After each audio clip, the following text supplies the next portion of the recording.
Good evening, ladies and gentlemen. Welcome back to the Shadow and Sun Show, and welcome to another Saturday night paint and chill. I see I had a couple of, at least one friend of mine in the old green room. There we go. Hey, Bo, what's happening?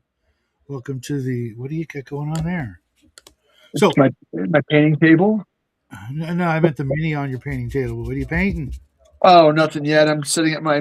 I'm finishing up these stupid Death Guard, but I've got to get my palette loaded up, and I'm loading my palette, and then I meant to go to the Dick Blick store today to buy a lining brush, and I didn't buy a lining brush, so I will make do. But I don't have a lining brush. Meh. I'm going to ask, what is a lining brush? You've seen them before. I mean, you grew up in. Okay, imagine the brush that you use for pinstriping cars. Okay, it's Okay. long and thin. Now imagine one of those shrunk down to a size 0.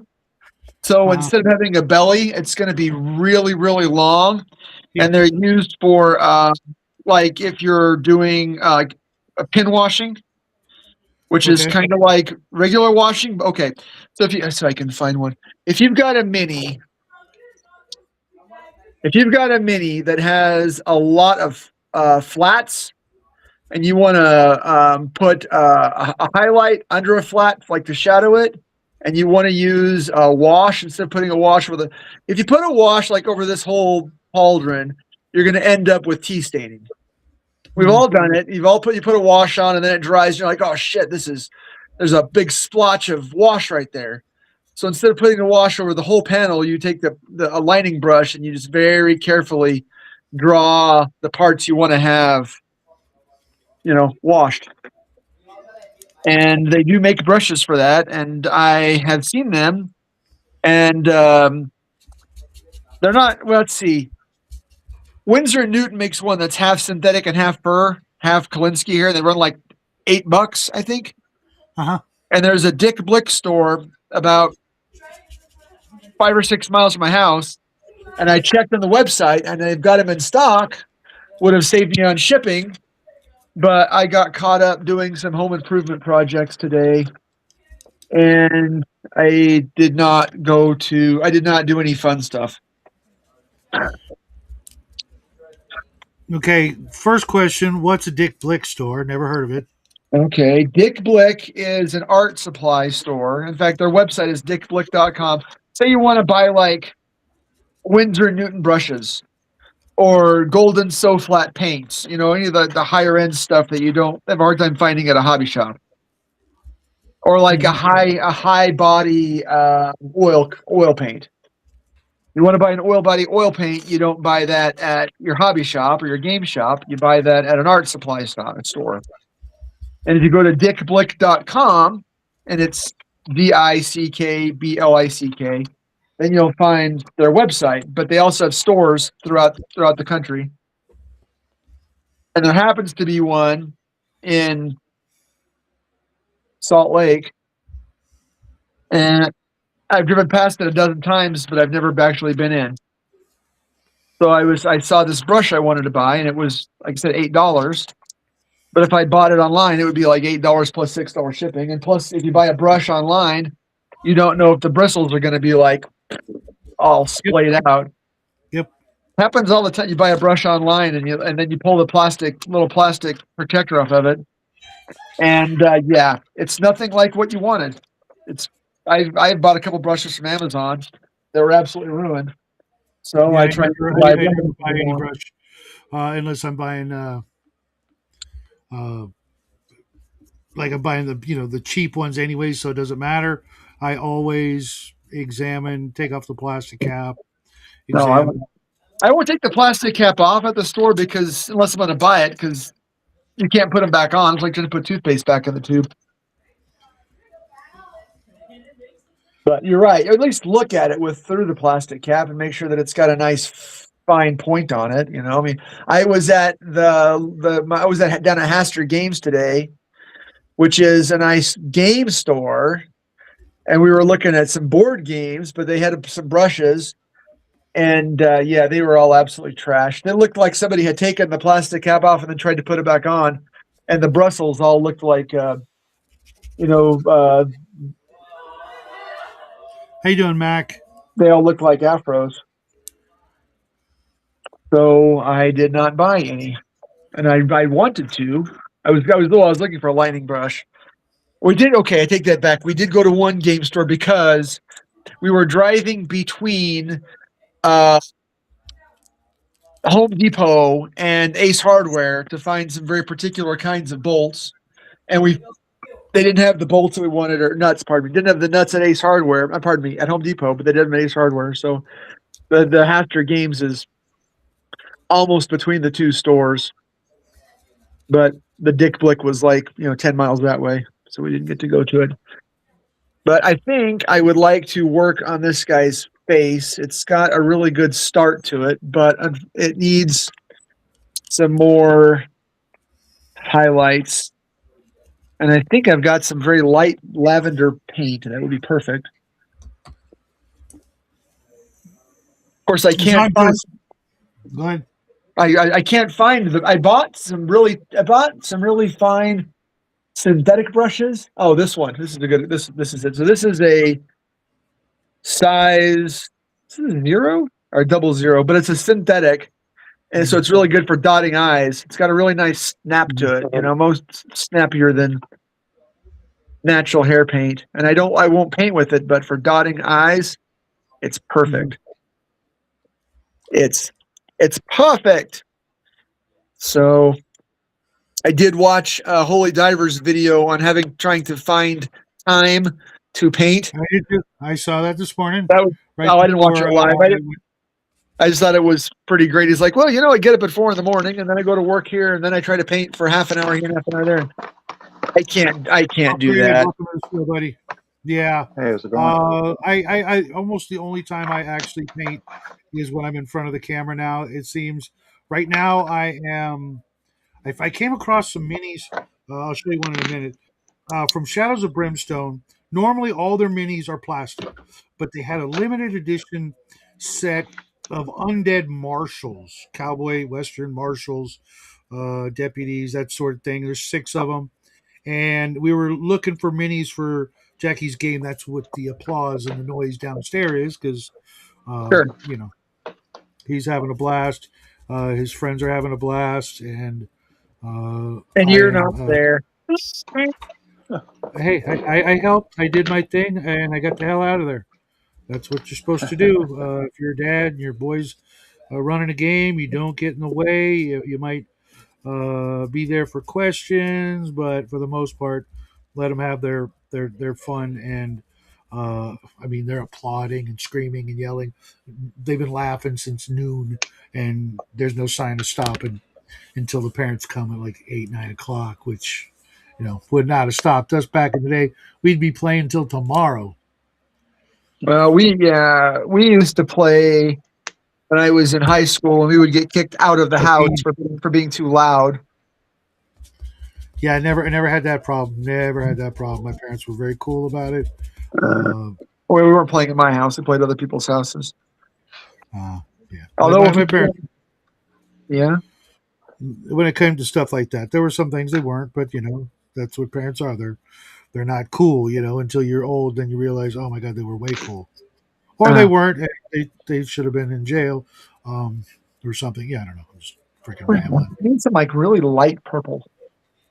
But I'm just zenithaling these after I assembled them. I'll show you guys a group of them when I'm done. I'm just primer to black, zenithal.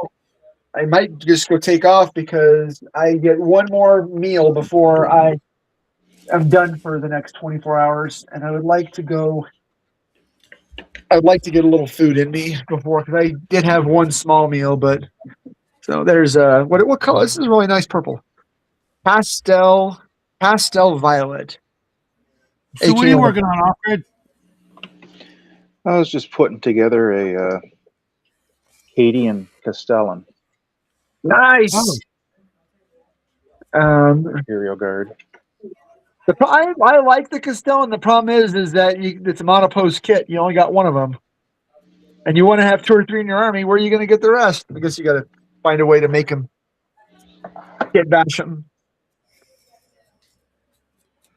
But I don't have to kit bash too much. It's all good. Like I don't want to have too many Castellans in there. you might want to, right? Because it's your well, it's a leader, but I guess you I might have my only command team, which is like the main group, hangs out, and then I have the Castellan, which I hook onto the Kasserkin, right. which is like the special ops Oh yeah, I know a caster can Imperial on. Guard. I Gotta think I've got a float box or back two of there. them. I think I've got a box or two of them down in my pile of shame. That's what I'm building next. The box Kasserkin. Got a box of the caster can kill team. I've been wanting to buy the new Rattlings. I have the old ones, but the Yeah. new ones, plastics. I was thinking of buying them. I would just, I mean, honestly, depending on who you play with, I'd get the War Games Atlantic ones. Okay, I'll have to take a look at them. Let's just take a look at them, then you could mix and match.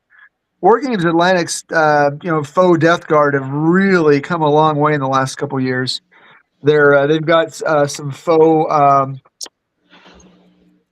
catachans and rattlings, and they've got ones that would look smack dab like the colonial marines from Alien.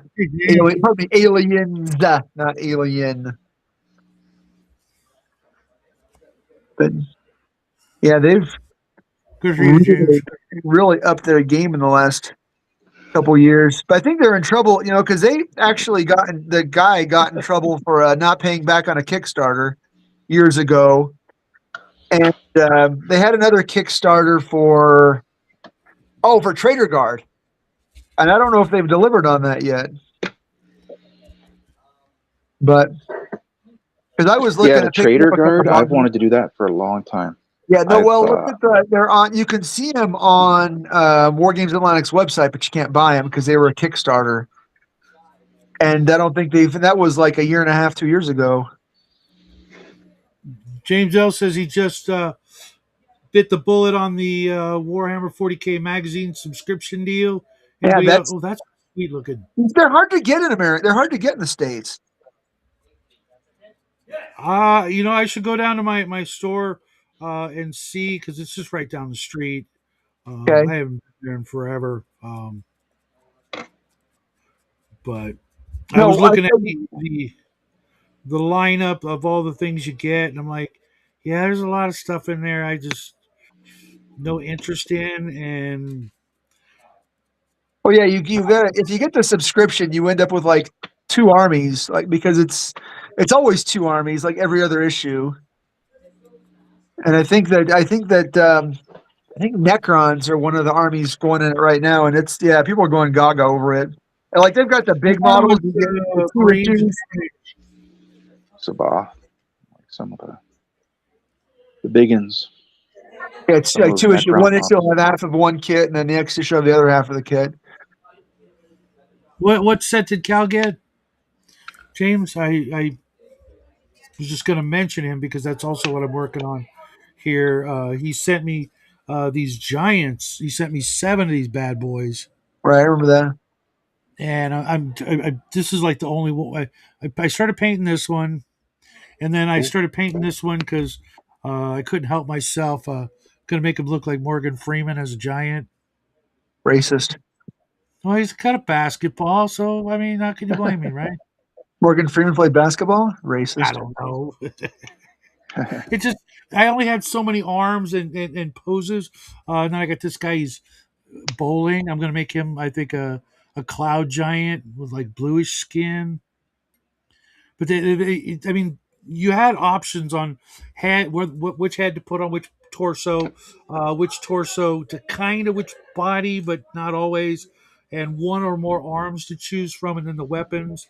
Like this guy, I didn't even give him a weapon because I just liked him sitting there like he's telling a story or, you know, trying to convince the other giants, hey, I got an idea, I just thought, why not? Instead of it always being like this guy, oh, I want a clobber or whatever. And this was a bitch. I had to take this head off because when I put the head in, the arm is stuck in that pose, this swinging pose, and I couldn't get a single weapon in there. So I had to take the head off, pin the weapon at just the right angle, and tilt his head. It just I know there's probably like an ideal miniature, head arm combo for that particular piece, but I didn't know what it was, so I just winged it, and it came out. It came out okay. It's got kind of a dynamic pose, and you can't ask for much more than that. Yeah. I lost it. Yeah, my painting desk is an ungodly mess. I quit. I freaking quit. Quit.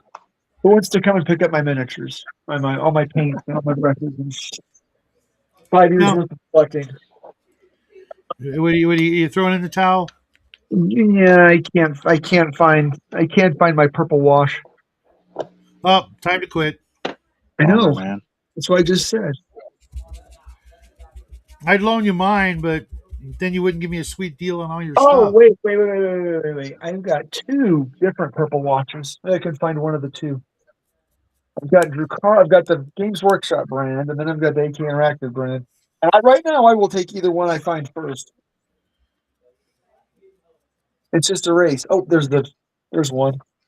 I have But Violet Game Ink. What's that? Viejo Violet Game Ink.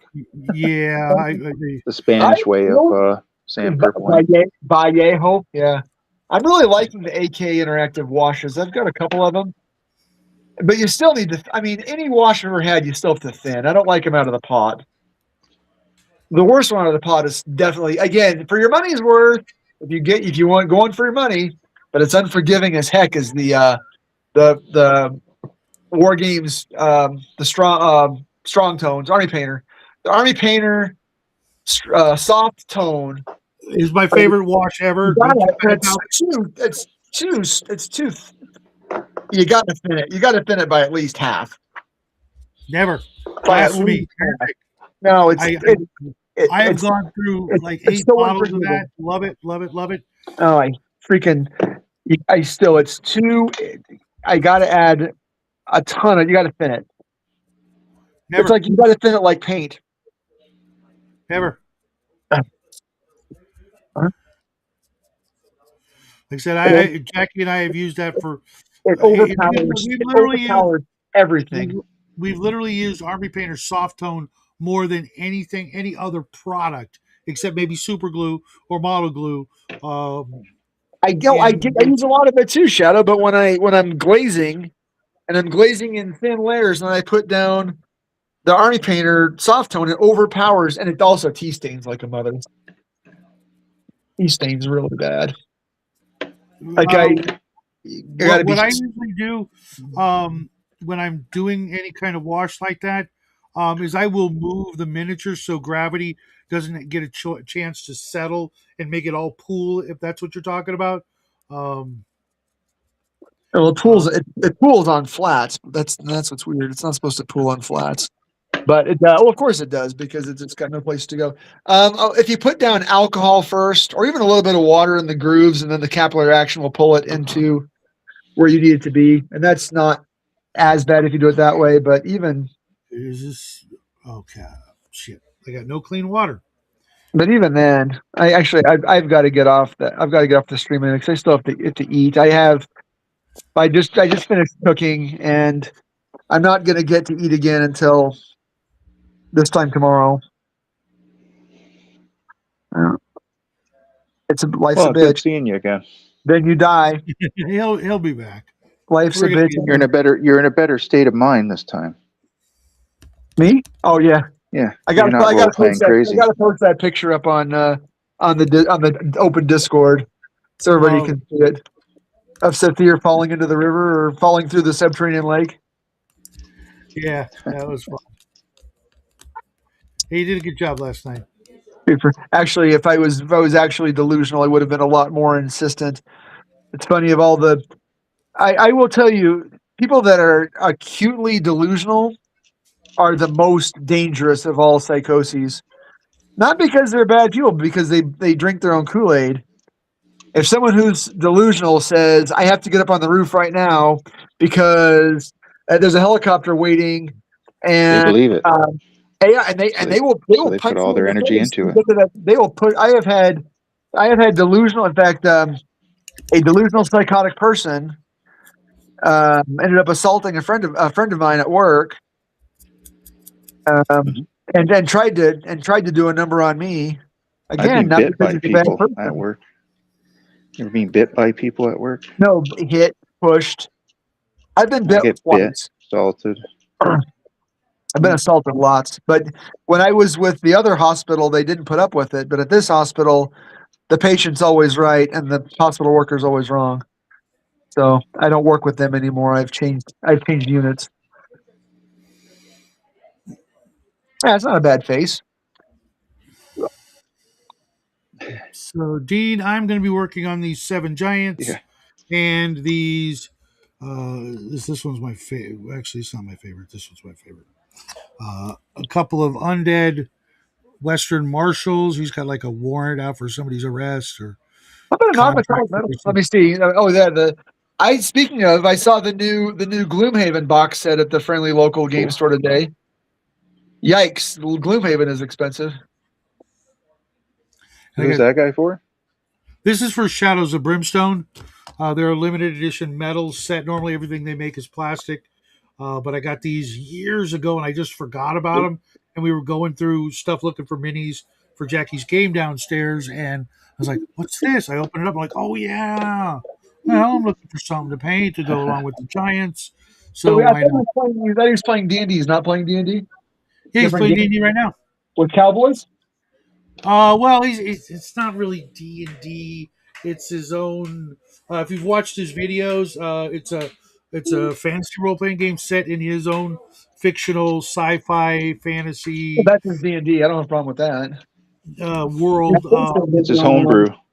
Yeah, Run off of certain what rules though? uh, a little bit D&D, a little bit Traveler. Cool. Like we did. Whatever. Homebrew, man. 'Cause you want. Yeah. Total Frankenstein. Yeah, I was gonna say You- definitely that when you're switching rules like that.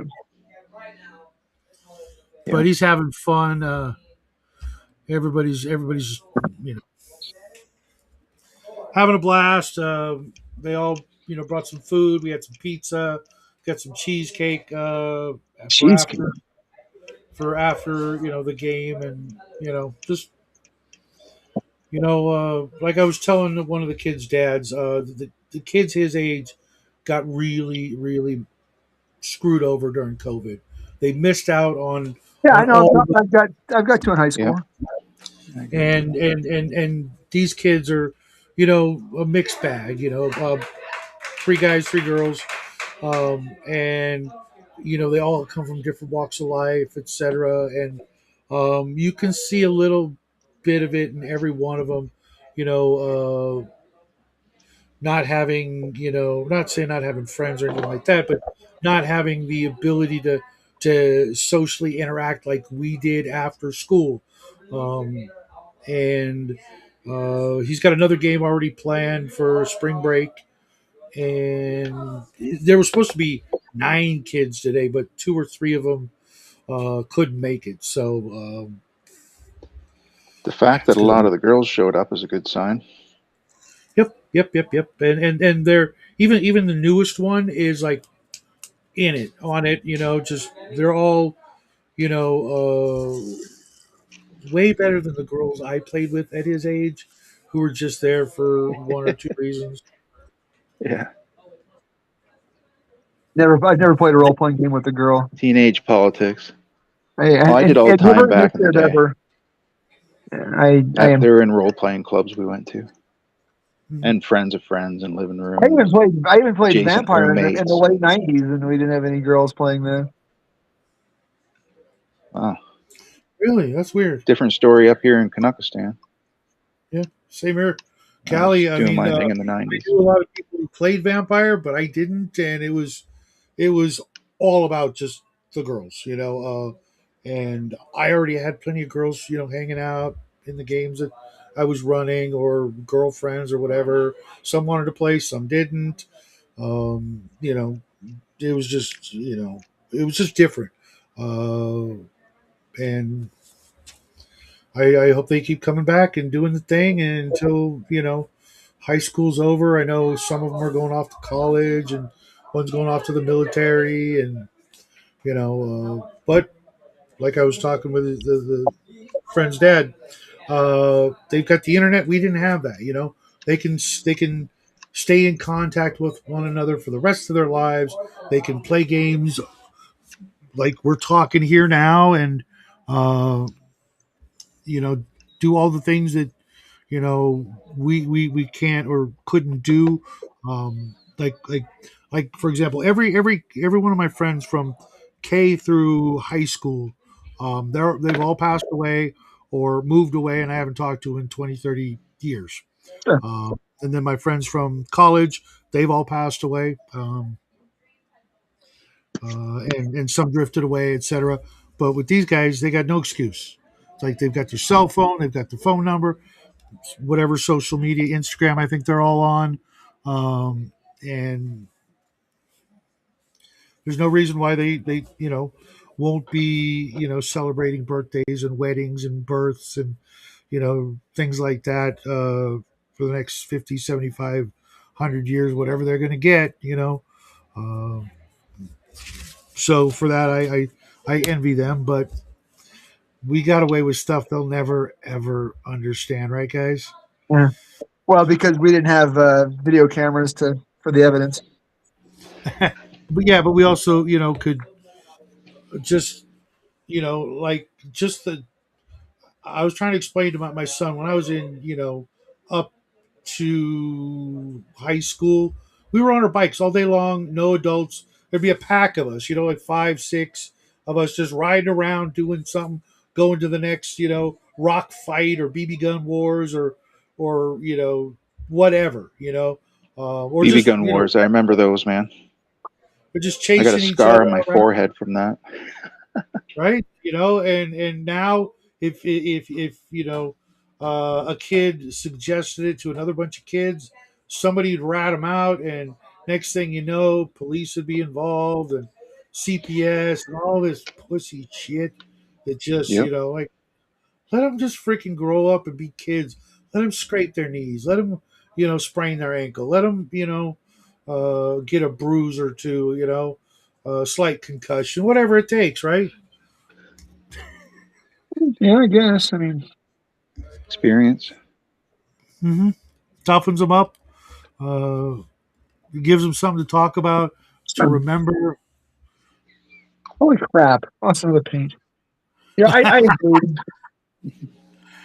Okay, James, I need photos before I believe that, and I definitely don't believe this, Mac. I know you way too well. I was a Model T. I don't know what you're on about. Say hi to everybody. I can't chat. I'm on my phone. Phone's kind of on like a stand, Uh, a gimbal, Right. so I can't really type into it. Yeah, I've got mine on a ring light, and I can't really see the screen, and it's just hard to see what I'm painting and see the screen at the same time. what's up, Cake? But There it is. Yeah. definitely. So our next James, color, ladies and gentlemen, for you watching will be Pro Curls Light Bronze.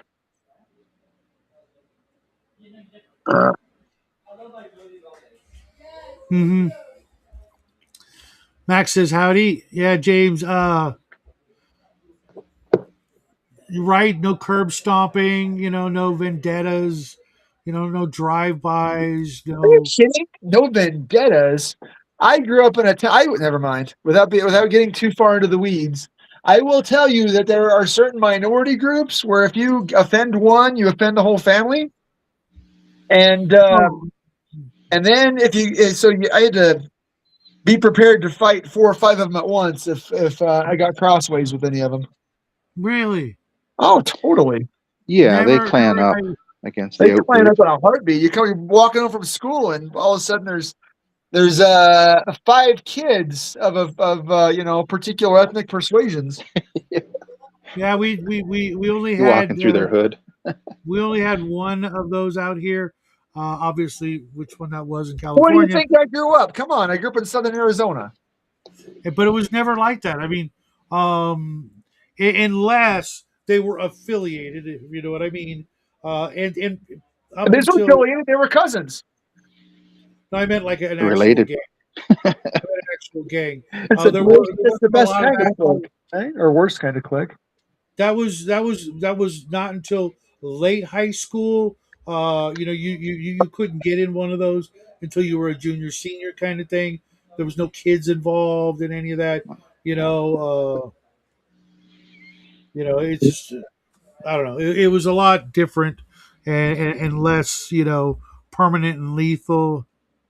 Oh, I it got mean, permanent. I heard it was called That's what I'm saying. So when I walked home from school, the statute of limitations has expired, so I can say this. I remember getting accosted by 4 kids. Well, I was like 10 years old, man. 4 kids one day, and I picked up a rock about twice as big, way too big to throw, way too big to throw. And they started laughing and said, "What are you gonna do with it? You can't throw it." I said, "No, no, no. I'm not gonna throw it. I'm gonna bash your heads in with it." There you go. That's the Mhm. spirit. I'm not gonna throw the rock. I'm gonna swing my hand with the rock attached to it. And the fight that there was no fight that day. They had decided that I was deranged Insane. enough.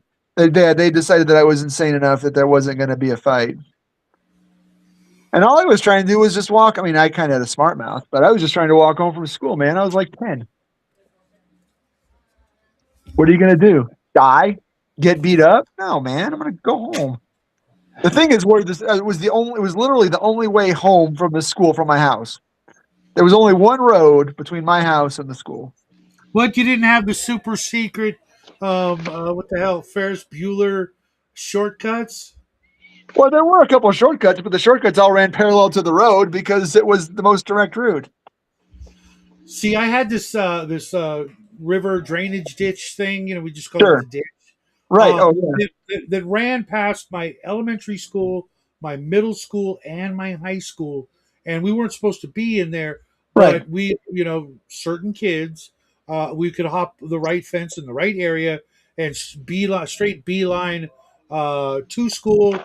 And on the way home, uh, strangely enough, that shortcut turned into we weren't home until the streetlights came on.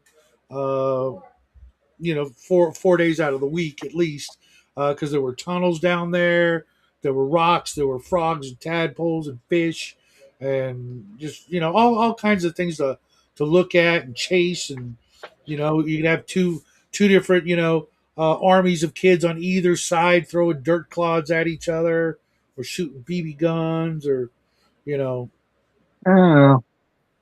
So we had where they built the town at the end of one of the blocks. There was a big um, mound that ran parallel to the town where they had pushed up all the dirt and rocks when they got done finishing the street. It's gone now. They used to call it the berm, right? The berm, because it was a berm. It was a big dirt berm, and we would walk behind it. But where it came up over to go to the street that I lived on, that was where they were waiting for me. So, yeah, bunch of punks. With any luck, they're all dead or in jail or both. So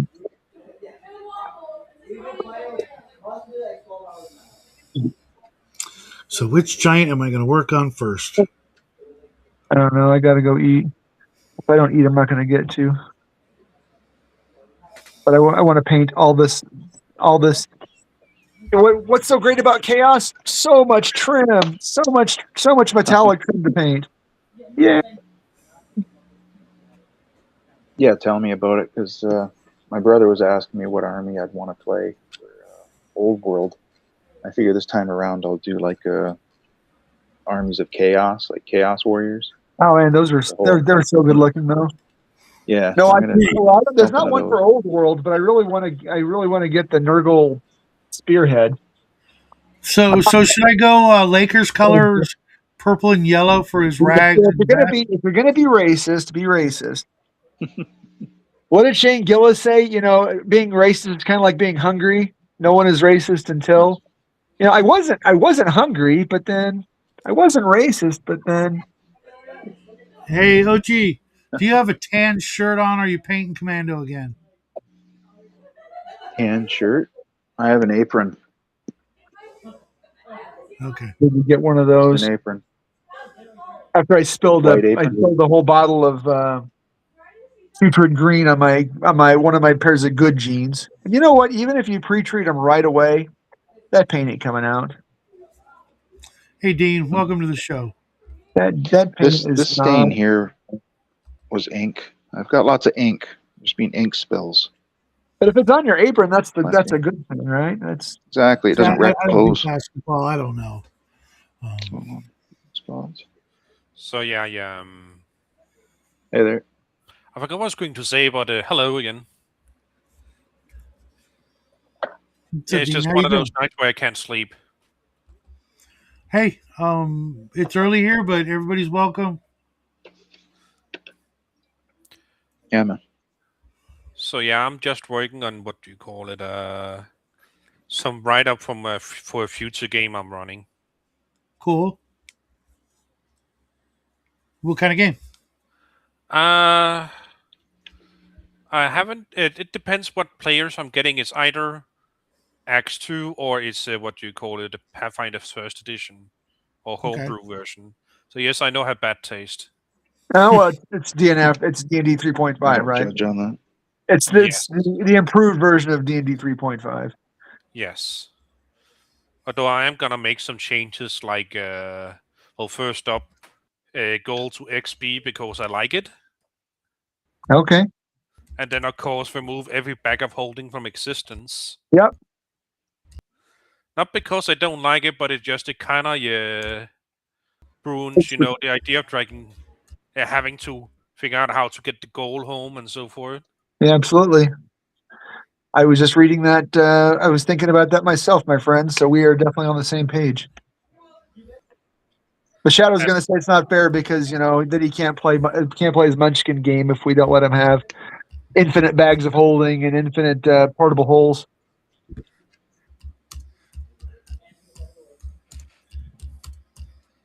No, the reason there's so much treasure sitting in most places and you discover it is because it's hard to move. People just come and camp on the treasure. And if you're playing OG D&D, the reason there's so much treasure is because the treasure is from the last party of adventurers that came to get the treasure.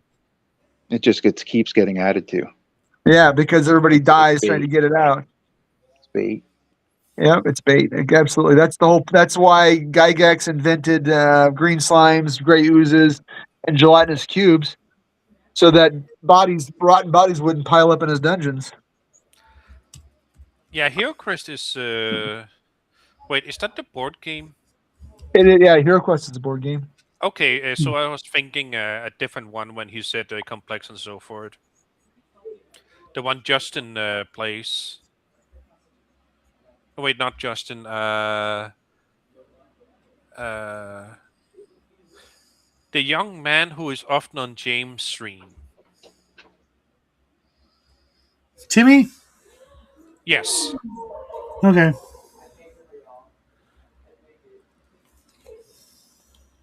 Oh yeah, and another limitation I'm gonna put in is long-range teleportation can only be done along ley lines or in the same hex. I like that. Which, admittedly, that is... it leaves the player two options. If they really want to, they can teleport to the end border of the hex and then teleport to the next, using 2 spell slots. Or they can travel up, what do you call it, to a ley line, if they know where one is. I mean, it gives depth to the game without making it too underpowered, too overpowered. I think it's fine. Yeah, I mean, it's cinematically. Yeah, exactly. It's cinematic, and I like that. Ancient portals and different places and undiscovered 100%. Places. You can actually make teleports farther that way too, just like Stargates. Yeah. If there's a reason, everything in an RPG to me should have a reason. Yeah. It's not just because. Even rules should have some kind of cinematic rationale. Something needs to, even if the players can't name it, it's because the players can't say why. Doesn't mean there's not a reason. Well, yeah. And I've been thinking a lot about that lately. I read a rule and I ask, why is this rule the way it is? and to say, okay, you can only teleport to the next hex, or you can only, if it's farther than one hex on a hex map, then there's got to be some kind of magical relationship between the places. And the more magic that's invested, it sort of gives that that real old timey magic feel to it that I think becomes missing as we progress through time. I mean, it's water. And if we want to make our games, add elements of that, like divining rods and amulets, witching amulets, and all that stuff. I love it. I Maybe think it's because the current of humanity's consciousness is shifting so fast nowadays. It normally shifts over time. Yeah, we're but not the we're not superstitious devices anymore. and different certain pressures, various things draw people away. Yeah, and I'm not necessarily a believer in that, but I do. Until relatively recently in the United States, in some parts of the country, until the mid 20th century, Appalachia and such, you'd still see hexes drawn out on barns and people using divining rods to find water. And I think you're confusing hobo script for those runes. We found our water on our property with witching rods, like divining rods. Yes, I can do it. My family can do it. it's I part of pointed to it before we even ran the rods. I pointed, and that's where we found it, and that's where the well guy put it down, and just boom. It's part of our culture. It's like you were saying, it's part of a lot of American. You can use it for finding electricity, different things. Like when you have the ability, you can look for more things than that. It's not a talent that God blessed me with, but if you can, then that's great. It's weird because it kind of runs in like family lines. I'm guessing it's like a hereditary thing. Well, hopefully it's nothing to do with familiar spirits. Right. Well, I think that's.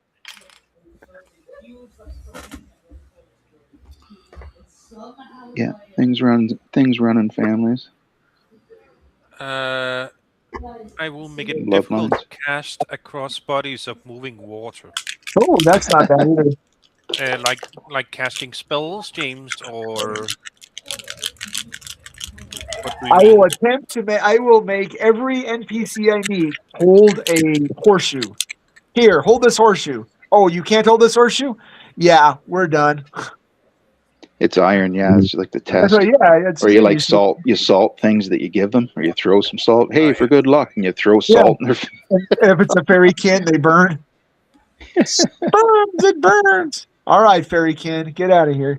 That's Witcher-esque, which is cool. That's cool. To be fair, the wizard who can't use weapons, that's mostly a balance thing. Because every, well, not every, but a lot of the Appendix N, you see like wizards wielding swords all the time. Yeah. Or spears, or. I know, that's definitely a balance thing. I mean, even in OD&D, here's the reason why. It's really simple. In OD&D, if you rolled for a magic weapon, 5 times out of, it was always a D6 with OD&D. 5 times out of 6, it was a sword.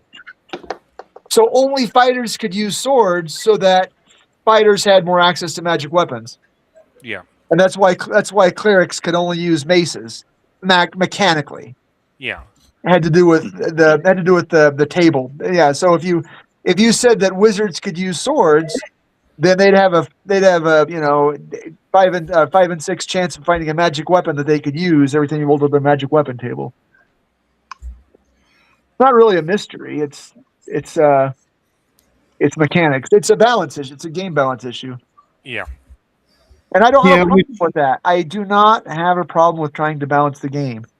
Yeah, but the way I see it is that instead of balancing that way, wouldn't there be a better way to make it make sense instead of having to use these arbitrary things that didn't make sense, like for example, you guys know how much I hate races class. and they say, well, if you didn't do these certain things to the non-humans, no one would run humans. Well, yeah, if you make your humans as milk toast as possible, and No, it's because no. This is it. I agree with you, and you do it the way Barrows and Borderlands did it. You take away all of the extra abilities for demi-humans. They don't detect slopes. They don't detect magic doors. They don't detect magic portals or any of that crap. They only and the one special ability that Barrows and Borderlands kept was infravision. They could take that away too. But then if you do that, then every a race becomes a fursuit. It's not an extra race anymore. It's just a skin that you wear. Look, I'm a human right. with ears, And and and I, and I don't like that. if you were to leave, let's for example, let's just like leave the demi-humans as is, right? But why not beef up the humans and give them some things that nobody else gets They because do. they're They get unlimited levels. yeah, but that's an if. That's not a guarantee. Front loaded. You start with this. Well, why Uh, not? Give the humans a few things.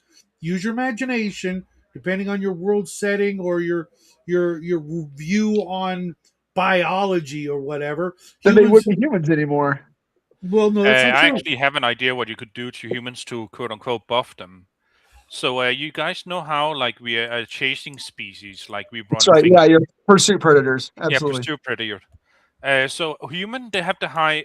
They usually have the highest Indeed, I am, endurance, pal. Constitution.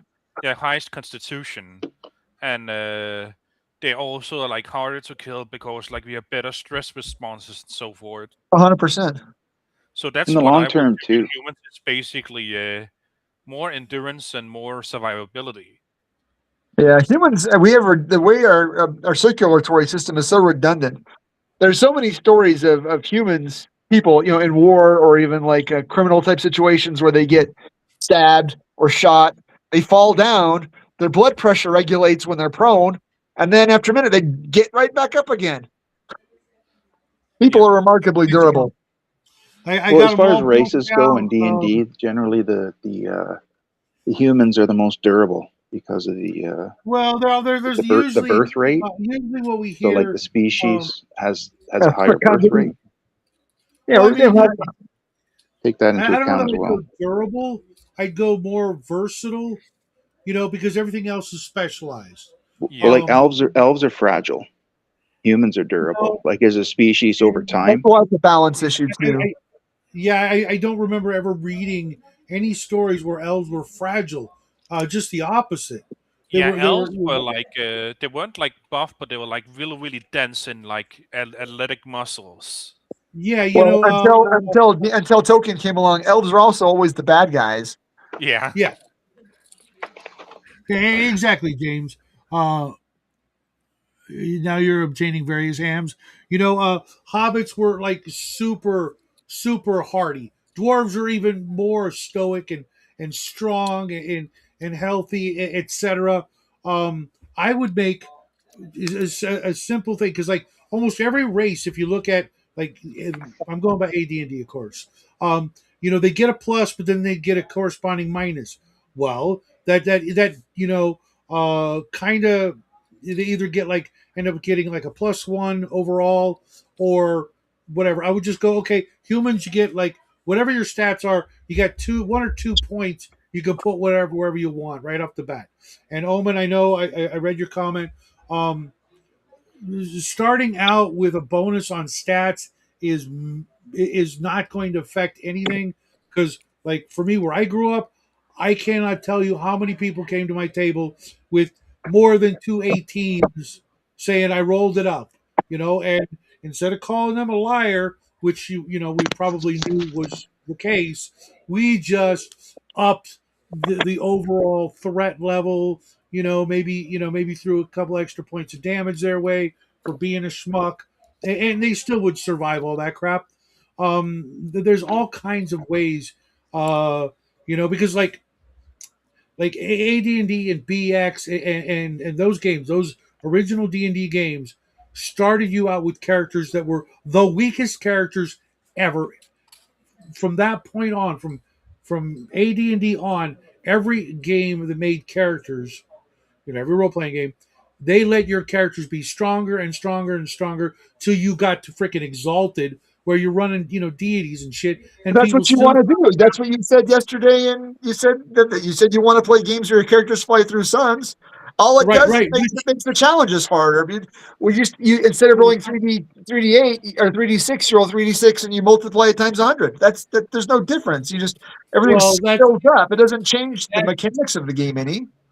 well, right off the bat, if the only thing you think of as a challenge is a numerical combat challenge, then you're right off the bat. You're at the wrong starting point, because challenges should not always be combat. There I are didn't say way more. combat. But rules in almost all role playing games. I'm not going to say all, but almost all role games, conflict is resolved by a roll of the dice. Sure, but there could be um, sociological, metaphysical, uh, environmental. There's all kinds of different ways to throw challenges at any character. I Agreed, mean, but are they going to be resolved by a roll of the dice? Or are they going to be resolved by some other means? back in the day, a lot of times we would resolve things by coming up with an idea to resolve it that didn't need a die roll. Like, give you an example. One time, we were in this environment and everything was icy, right?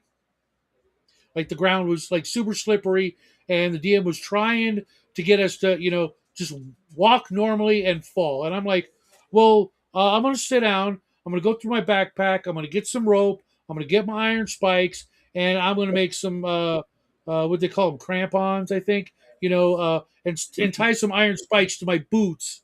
And freaking, every time I take a step, I'm going to try and drive those spikes into the ice, give me a little bit more traction. It's like, oh, that's pretty smart. Okay, you're good. You make it across.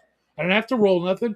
I just came up and thought of a solution, and that's like foreign to a lot of games. It seems that you have to roll for, not necessarily everything, but anytime you want to try something, you have to roll. It's like, well, what? That's not going to work.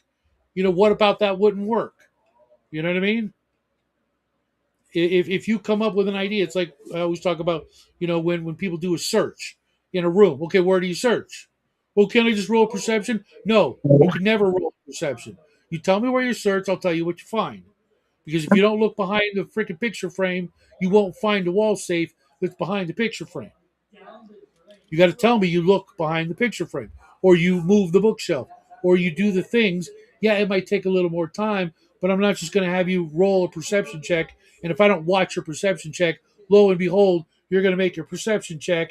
Sure, because And even then he's going to have like a plus infinity. He's going to in some game systems they'll stack their modifiers, and so then exactly, plus 10 or 15 before they even roll one die. exactly. So That's the screw way the that. games are Tell me what made. you do. Yeah. So the numbers are meaningless if you've got a clever player. I've seen people with like in the Barrels of Borderlands game the other night. Um, the party was surrounded by a bunch of freaking guys with rifles, and Mulgar, played by Melkor, his character's got a 5 intelligence, but he was carrying two small, portable fire extinguishers that they'd found a bunch of them. They found like a case of fire extinguishers in an office. And he says, I just freaking, I'm going to use both fire extinguishers, one each hand, and just make a cloud of smoke, of dust or whatever, particulates, so that I can, kind of escape the situation. I'm like, that's fucking genius. But even a 5 intelligent, guy, he's carrying around 2 fire extinguishers. He knows what they do. They make it hard to see when they supposedly put out fires. And I'm like, yeah, I'm not going to, take that away from you because you thought of it and you yourself don't have a 5 intelligence. That was fucking genius. He Yeah, saved it's the cool, freaking man. party. So okay, use your brain. Don't use the numbers. Don't use your character sheet. Yeah, you keep doing those kind of things, and you don't play him as a 5 intelligence, but he does, and he does really well. I'm going to give it to him because that was freaking awesome. You know what I mean? And too often in situations I see or I hear about, the GM would have made him roll to see if he could even have thought to do that. Shut the fuck up. You thought of it fair and square. You get to do it. Now, whether it works, I did roll on that, because it could have malfunctioned. They could have just fired anyways. But, as it had it, luck and the dice were, kind to him. So, cool. Yeah, yeah. I agree. I don't know what you're talking I, about. I do Hoban. like skill systems, but sometimes both the way the rules are taught and the GMs themselves don't forget that the characters are also supposed to be a certain kind of competency. So I don't know what you're talking about. 5e. I've never read the books. 5e I'm does. I'm talking about D&D games in general, like past first edition D&D. Well, it eventually did have skills. Eventually did have skills added, but it didn't start that way. Well, it had Unless they're something built into the close, class. right? But it also had the secondary skills in the Dungeon Master's Guide. But there was absolutely the chart was there, but there was literally not even one word for X, to explain it. No, The gnomes thief can't fly had through the fire. skills. They're very high The level The wizards. rogues and the definitely had thieves. skills. Because they're the everyman in the game. They didn't take tons of years of training. You kind of learned it on the job if you were lucky enough to live. Yeah, What's up, Hungar? You look at and every that's other why path. You have to be born I into a prefer to certain call level of them wealth to progress. abilities than skills because it implies that these are the thief's specialty. What's They up, are the thief's Cornerstone? specialty. They're kind of like the everyman. Like, you know what I mean? Like the thief sneaking around, climbing stuff, Sure. listening for noises. It's like, they're survivors, right? They're like usually not from a wealthy caste.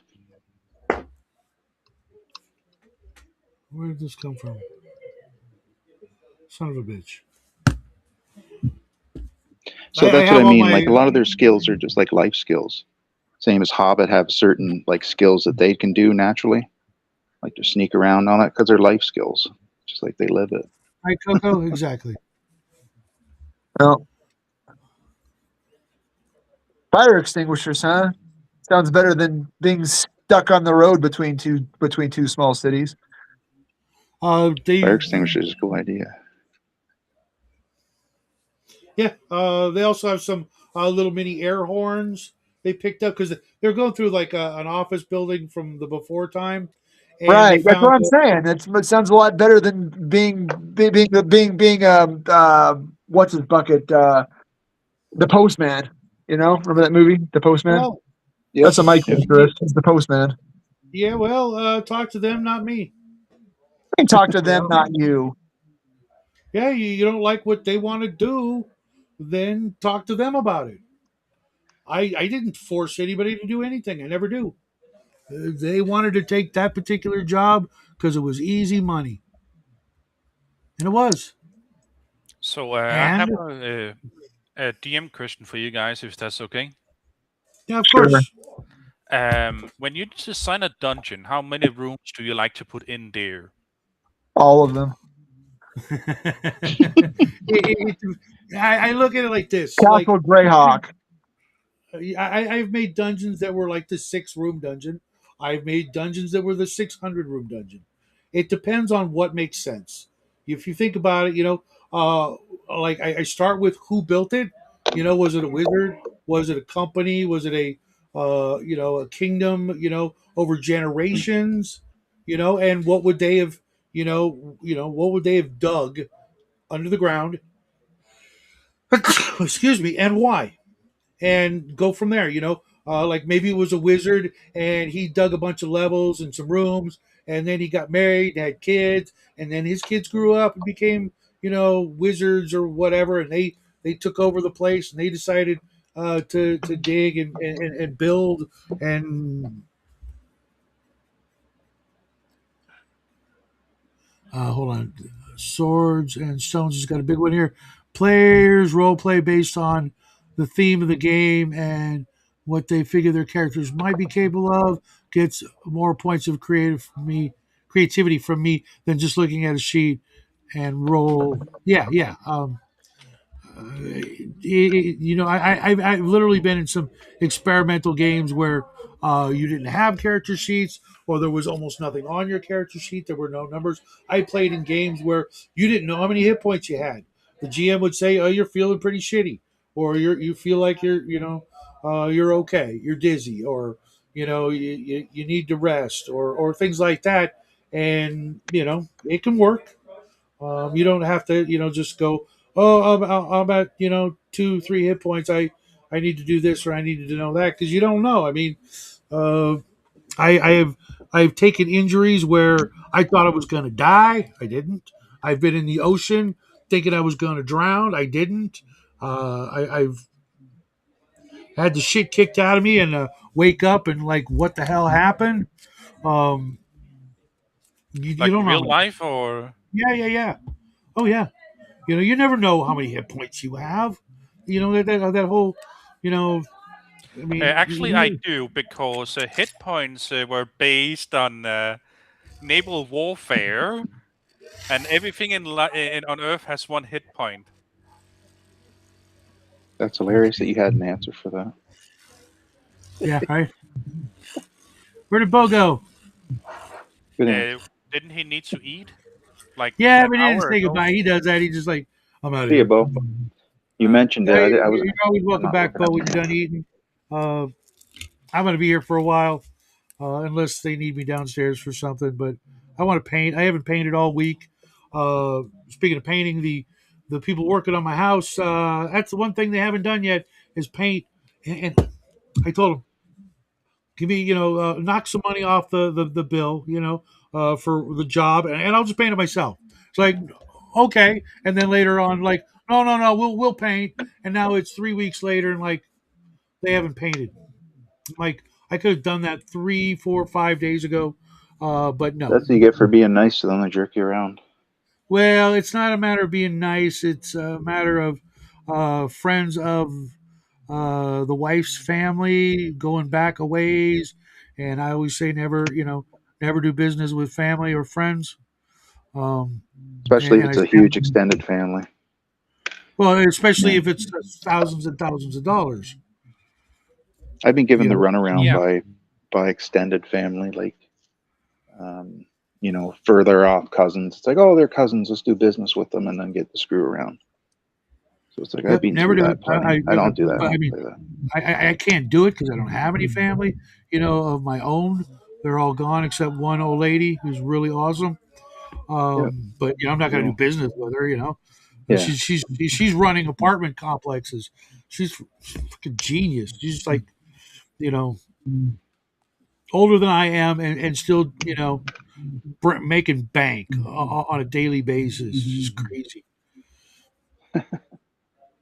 You remember Go for it, Alice? right? Remember Alice, the TV show? Oh yeah, yeah. I remember that. Okay, remember Flo? Kiss My Grits, Flo, right? Yep. Okay, my aunt is just like her. She sounds like her, looks like her, doesn't really act like her to me. She's like sweet to me, But if you got on her bad side, which I've never seen in my 59 years of life, I've never seen that. I wouldn't mess with her. I wouldn't.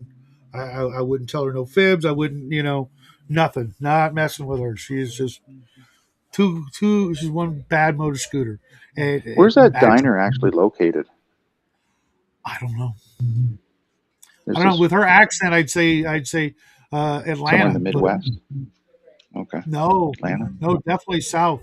Which is weird because you're right. She had a Southern accent. Alice had a Midwest, and freaking what was his name? The guy Mel had like a East Coast accent. That's why I'm Taking wondering care. where it is, like Mel's Diner. It seems like it would fit in the Midwest or something. Like a whole bunch of people and ended Maybe up there. I could have always swore it was like Atlanta or Texas, just like somewhere, just like in the middle of nowhere, desert like, But someone in the audience want to look that up for us because every time I leave this screen to go do something, I was trying to look up what I was trying to find out where Morgan Freeman was born, and then okay, Memphis, Tennessee. Okay, what football basketball teams are there? The Grizzlies. I looked at their uniform, and it was like ocean gray and white. I'm like, that's not no. That's no. I'm not doing that. I'm just gonna give him. I'm going with orange and some sort of brownish color for his loin cloth. Where was Jimi Hendrix born, and what's the team there? I don't know. No clue. Enjoy, Cal. I will see you tomorrow if you go watch the movie. See you, I will Cal. be here for another hour or two because seriously, I got no writing done. I got almost no reading done. I got no painting done this week because, when you got people working in your house, banging and clanging and drilling and sawing, you cannot write. I mean, if you can, with headphones, maybe I don't know. I couldn't. So is Phoenix. Thanks, Coco. And I don't know about you, but I like to keep an eye on people that I don't know in my house. So call That's me pretty weird, normal. Yeah. right? The wife's Random like, "What are you noise is worried about?" good for Like, creativity. what are you worried about? Uh, well, I've got firearms and I've got other things that I don't want broken or stolen, etc. Not saying they would do it, but those kind of people, when they don't have documentation, and the guy who just hires them from freaking Home Depot, yeah, I'm going to keep an eye on him. Just saying. Or they scope you for later. Yep, yep. These guys seemed okay. Uh, kind of a little on the. One of them was on the really, really shy side. Have you ever met a Latino like that? He's just like super, super timid. If I would have said boo, he probably would have freaking pissed himself. Um, take care, Mac. Thanks for stopping by. See you, buddy. CMX. Yeah, well, all my stuff was packed up, but like some of my stuff in the house, like firearms and stuff, they could see gun cases. I come upstairs, for an hour, and God knows what could be missing, and then no, which I'm working on getting a new safe this year, uh, something big, massive, heavy. Just that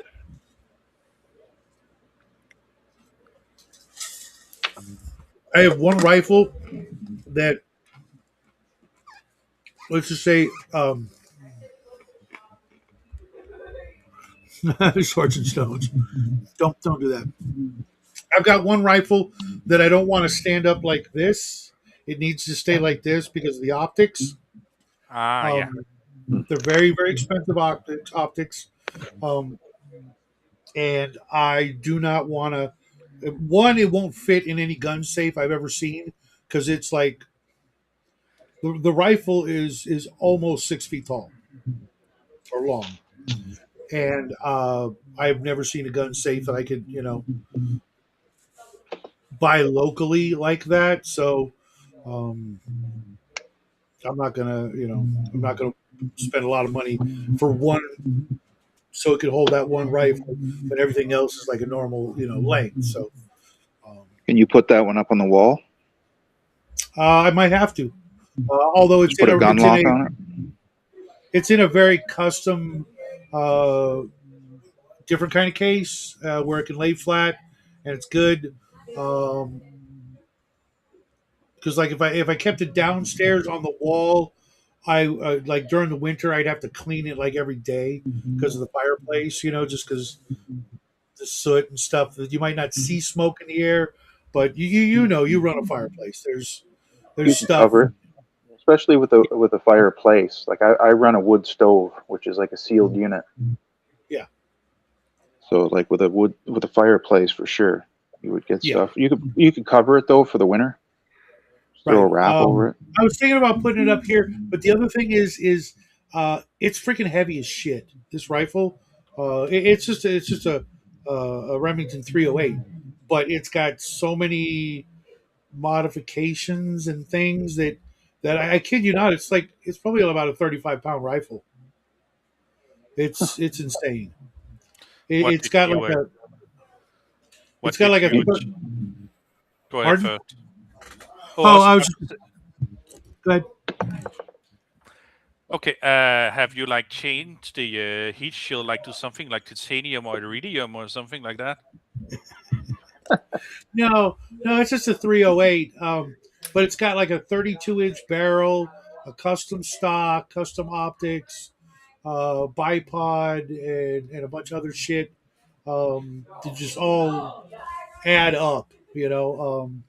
So putting it in the wall, I'd have to have someone come out and freaking help me out, make sure that it was like not going to go anywhere because of earthquakes, etc. And Yeah. I'd rather not have someone come into my house go, "Oh, you're going to hang that on the wall, huh?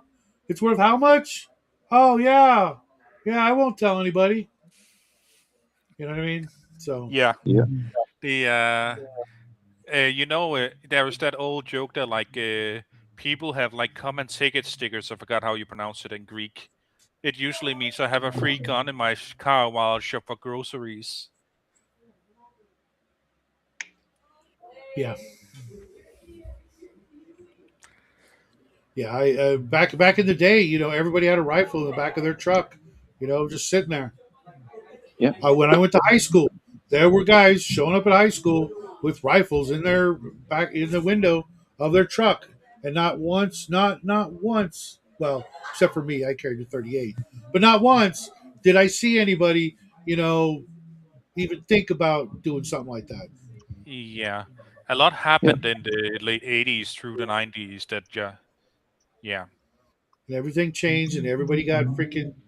It's like they decided. We were all cruising at like 5.5, maybe 6 on the aggression scale, and I don't know what happened. Everybody just turned it up to 11 and broke off the knob, um, and smashed in the gauge, so they couldn't read what level they were at anymore. Yeah. yeah. Crazy. So I try to, not advertise and with people who come in, to my house Have and a good one, stuff. Swords and I Stones. got to go visit a gunsmith at some point soon. I got some work for one. I take care, Swords and Stones. Nice seeing you again. I know, Omen. You don't hate the media enough. You Hey, do Omen. not hate Yeah, mainstream media enough. You don't. even if you didn't Eh, have 24-hour news, it would still be awful. yeah. Well, I was talking to somebody the other day. We used to have these things called feel good stories. Remember those? They tell you some good news. Do you When was remember the Little last House on the time? Prairie? You put that Yeah, on right. and just watch a whole bunch of happy, like sitcom kind of shows. Yeah, well, they did some studies, some surveys, and found out negativity sells and positivity gets people to change the channel. So they said, screw it, we're just gonna 24/7 barrage them with freaking nothing but, fear porn and So what you're saying is AIDS infected the news with yes, well AIDS. the news is AIDS. Yeah. Yeah, it's nonstop, James. It literally is. I don't watch actual TV. I haven't watched TV in so long. And the wife, she watches Telemundo, and so I don't know what she's watching. Sometimes, Tell her what? Telemundo, it's Spanish television, Okay. and it's really it's mostly just very scantily dressed Latino women jumping up and down. So I can't really complain. Whatever the show is, that's all it is. They're just like, all right, cool. What are you watching? The only thing I really know about Spanish TV dramas is they take the drama part very serious. Yeah, yeah. It is quite comical.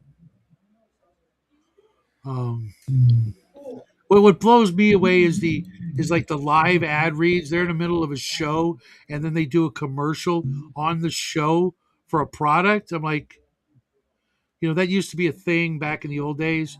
The like, Doing a And then they TV found out spot it right was now. more effective just having what do you call it, the product in the background yeah, instead of putting attention to it.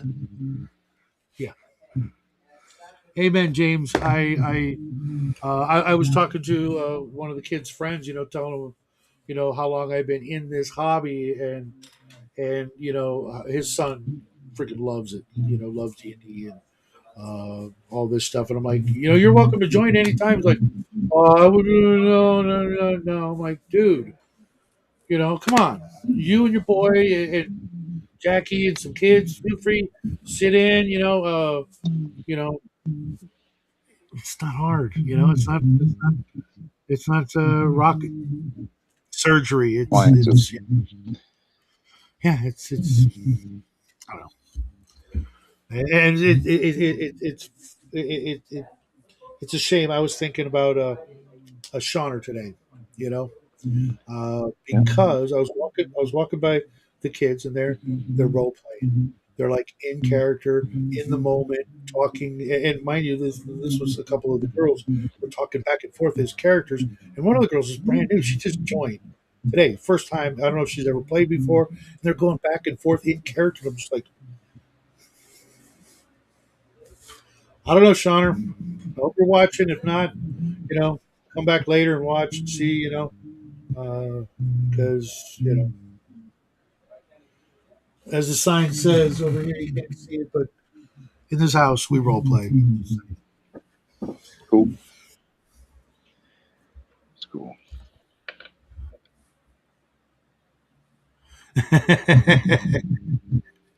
Thanks, James. Yeah, but you know what? In a couple hours, I am going to have a hell of a mess to clean up. Not like dirty mess, but just like boxes and boxes of miniatures that I got to put like one miniature in this box, one miniature in that box, and then take all the Dungeons and Lasers terrain apart and put it in all the different boxes that it goes in, and then worth every penny of it, worth every second of it. We were up till like 12:30 last night building the dungeon, as it were. It's not really a dungeon this time. He took Dungeons and Lasers pieces and made a four-way street intersection with a couple of shops and the road and stuff like that for the little sort of fight that's still going on. What was it? What was it? What did he call it? What was the the North Hollywood shootout or something like that? You guys remember that back in the day? How far back in the day? 80s, 90s, when those two gunmen robbed a bank. Then I wouldn't be able to remember it now. Okay. Well, apparently during at this time, a couple of guys got some really really good bulletproof vests and other Kevlar gear, and a couple of ARs, and they robbed a bank, and they were shooting out with the cops, and the cops were hitting them left and right, bing, bing, bing, bing, bouncing off and shit. Yeah, the gunman with the body armor. Yeah, and that's what Jackie was basing it on, kind of. And I literally told Jackie, I was like, I was watching that. I watched the last guy, self delete right there on, channel 4 or whatever it was, right in the middle of the afternoon. That's either very good entertainment or very traumatic entertainment, depending who you are. Yeah, it was messed up, but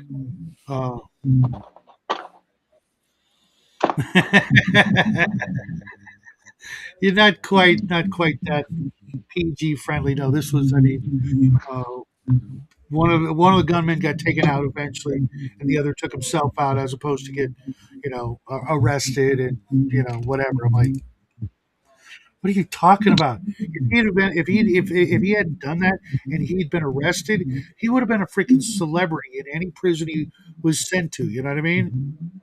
after Yeah, all because that. those You know? guys were pulling off a lot of bank robberies. They pulled off a whole bunch. But I got to get heading out, guys. Have a good night, Shadow. Okay, take care, man. Take care. See you I will tomorrow see you night. tomorrow, man. Yep. Yep. Good game last night. Good game. Good Now you chat guys. tonight. Yeah. Thanks. I'll see you. Get some rest, bro. Thanks. And James L says in the photo where he is DMing with a gat, I thought he had a clarinet, and I was like, "What the hell?" No, it's my plastic. It's my plastic, not my plastic. Well, it's a 3D printed 40K plasma pistol. I forget who sent it to me. I was talking about 3D printed prop guns, from Games Workshop and stuff like that are real scale. And somebody said, "Hey man, what's your mailing address? I'll send you one." I'm like, "Cool." And he saw that. I guess he missed it because he's never on the damn show anymore. And it was just sitting here, and he was digging through, looking for minis. And he says, "Where'd you get this?" And I'm like, "What happens when you don't come on the show, sport? You miss shit, you know." I will be honest. When I saw it, I didn't zoom far in. I thought it was like that laser gun for Marvin the Marvin. Martian. Yeah. Okay. Yeah, no, it was just a 40K, Space Marine plasma pistol or Imperial Guard. I don't even know. Just I always liked the plasma pistol. It had a big chunky look to it. Um, Yeah. but it was all good. All right, I need to. I probably shouldn't have used orange.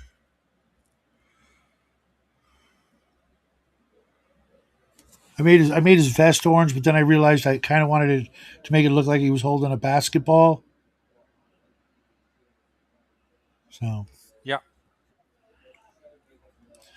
but I mean, the basketball. Can't you just make a goldenrod or something like that?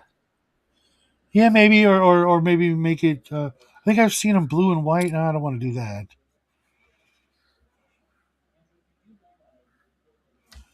And then I gotta heat up his beard and his hair. Yeah. But I thought like when I say goldenrod, I mean like a golden yellow, not quite orange, but Like this maybe. yes, I think so. Bo hates this color. Just dry brush it yellow. James L says found another tin from Timu, which reminds me to remind everyone they have model shipping. Oh, I saw those with they say like FedEx and they like look real, but they're these little tin boxes to put your pencils or whatever in. But they know people are just going to buy them for like storage cargo containers, like cargo ships. But they actually have labels like Reebok or whatever, on them, and they look, great. Like you said, stackable terrain. Because I've seen literally 20 different videos of people trying to make those cargo containers, make them look real, and then someone, you know, in China decided, hey, we'll just make them for, people's desks. So you've got like, your pencil box on your desk or whatever, and it looks like a little mini cargo container, and they're perfect scale for various scales of miniatures. I saw those and I'm like, oh crap, I'm gonna need a bunch of those. They really look realistic because they're not like perfectly stenciled. They're like pitted and a little rusty and a little scraped up and beat up. Not like those cargo containers. Oh, I totally get you. I just hope it doesn't get into the pile of shame. I don't really have a pile of shame like others, because I literally I have hundreds, if not thousands, of miniatures that I've purchased to never paint, because they're old 1970s lead or they're other limited edition things. Most of the stuff uh, gets painted, and then I do have the pile of shame that I do have is the Dungeons and Lasers Kickstarter from a while back, but I got it And then I'm looking at them going like, yeah, there's a lot of weird minis in it, and I just don't see me using them anytime soon, or at all. Maybe I might just give them away with the giveaway for next month because I'm just you know uh, you ever see like a game that has like a bunch of like races and creatures that you just like that's definitely unique, but just I'm not feeling it. Yeah, just don't remember an example right now, cause yeah, I would say it's only like last year I actually came to money recently. So most thing has been only shopping with the eyes, as they say, not with the hand in the wallet. Yeah, I've been trying to be better about that, especially with the remodeling job. I have some other projects I want to do, and I'm like, you know, I'm not going to miss anything unless it's like a Kickstarter or something that Cal shows me and I should ignore. But I actually did. He sent me one that was gorgeous. These dark elves, really really sharp. But I just like the tariffs and the shipping because it's in the UK just made it everything that was great about it was destroyed by the exorbitant fees I would end up having to pay because of tariffs and overseas shipping. It's like, Yeah. And James L, when you say zombie game, do you mean a miniature game or a tabletop RPG? Because the suggestions will depend very much on that. And sorry to hear about yeah, how the tariffs actually affect everything like that. yeah, well, it was going on before that. I tried to send you that package, and Oh yeah, they wanted $75 for it, and I'm just like, but I will find a way to get it to you. I was talking to the wife, and see, I don't have an Amazon account. She does, and I use hers. And sometimes she gets kind of freaked out when I use it if I don't tell her first. So I was just like, hey, I'm gonna make some purchases, but I'm gonna pay you up front. Because I'm always good for it. It's just like yeah, let's go to the bank. I'll give you some money. So I'm just gonna see if I can find that thing on Amazon, and see if Amazon will deliver it to you.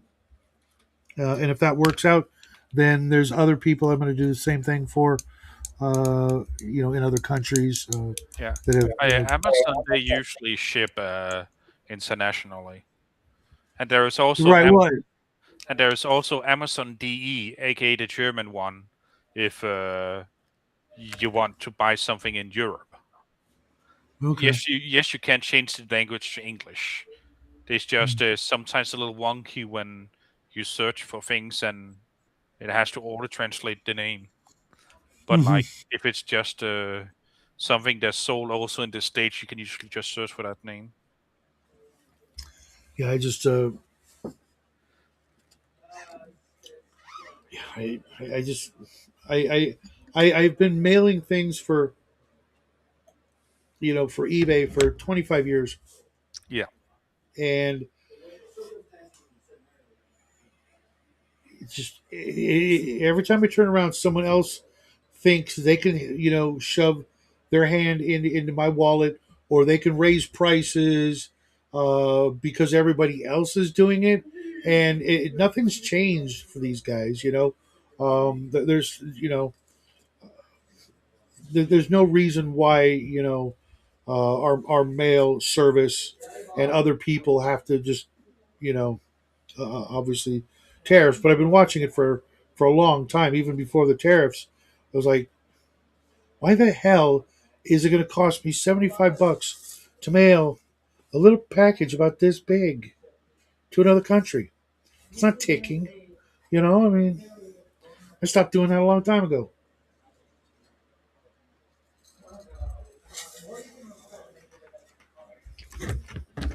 yeah, it's silly. I don't have The much answer, that you had. the answer is because they can get away with it.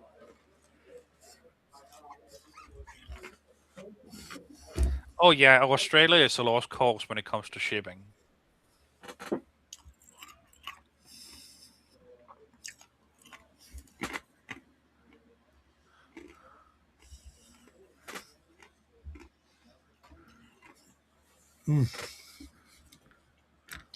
Yeah, man. Every time I talk to you, James, I want to like go and check out the Hero Quest supplements, and I'm like, chance of getting the boy to sit down for a game, not good, not good odds. Uh, so I just hold my horses on that.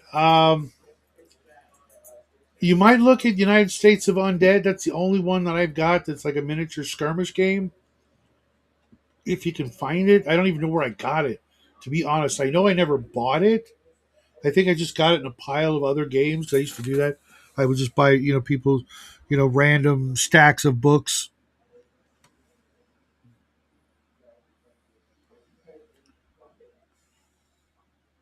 Yeah, the minis, James, were for Dungeons and Lasers. They were making their own world and factions, and everything was just like kind of cranked up.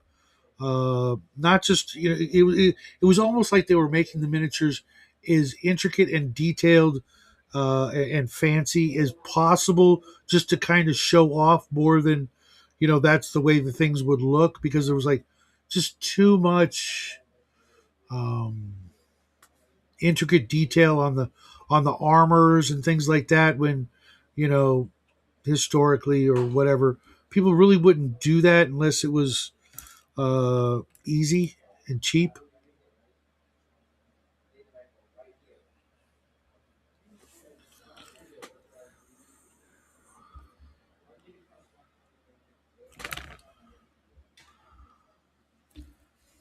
So, James, it is 3 minutes past 4 a.m. So I think I'm gonna try to sleep again.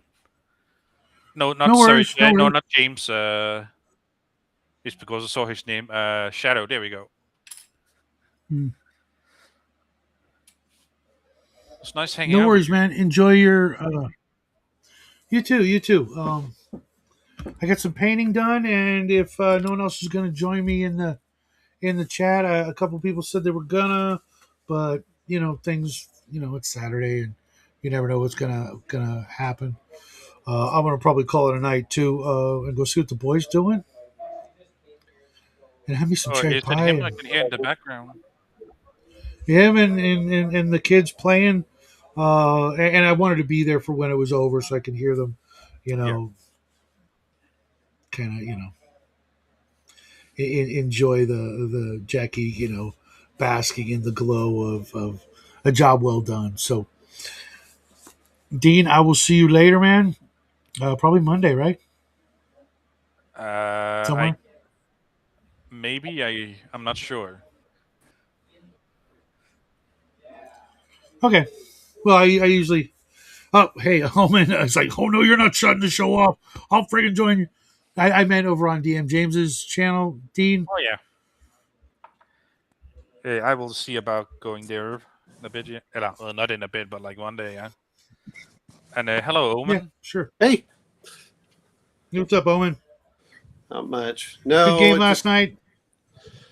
I mean, no, yeah. I mean, but whenever you start talking about all the stuff, I'm starting to go, well, you could always use Rollmaster, you know, when you start doing all the skills and stuff. Um, but Hmm. yeah, like I said, I like the BX now. Amelia, I like what they've done with Hyperborea and a few others where they said, hey, look, you can get different classes and things like that. But, it's, oh, you're an elf. Well, guess what? Elves have special classes, which is one thing they did in 2E, but man, I don't know what it is. 5E, they're afraid to do that. We're afraid to Take tell that heat. players no. It doesn't make it. I've never had that problem, but I've also never had a problem with, characters being, more than competent, powerful, skilled, or really good at their job, or really lucky, or Yes, whatever. but you're I can forgetting always come up with. a first level character is 1 in 100. which is what it. If you go by AD&D, that's the way they No, got to get at it. And then he says it's supposed to double everywhere from that there. that's an opinion, or that is a fact that is not a guaranteed fact everywhere in the multiverse. It My worlds is. are going to It be very is different. 1E D&G, and it specifically says that. But it also says this thing in the back of the book that says forget everything you just read. No, So if it, if it's it it. Look, if you're going to go through this, and whenever you're going to do it, once you start changing rules, you're playing a different game. Now, of course, there are some things in there, but yeah, that's the problem. That whenever we have these discussions, is like, are you playing the game? Or are you playing a facsimile of the game, and then arguing about the facsimile? So that every game I've never played a role playing game that was raw, that was perfectly raw and did everything right. Everybody has their own interpretation, misinterpretation, or just flat up, homebrew, oh Frankenstein, whatever. well, So, where do you draw the line, or do just if everybody's having fun, then that's all that matters at the end of the day. That's When true. I'm But if you're arguing about rules or you're arguing about a system, you have to go by what the core is. It's like me arguing that checkers, is unbalanced because the queen can move over here. I'm like, you're not playing checkers anymore. You're playing chess. So that's what I'm. it's a little that's a little extreme. I get your meaning, but especially these games are not like any of the games that came before.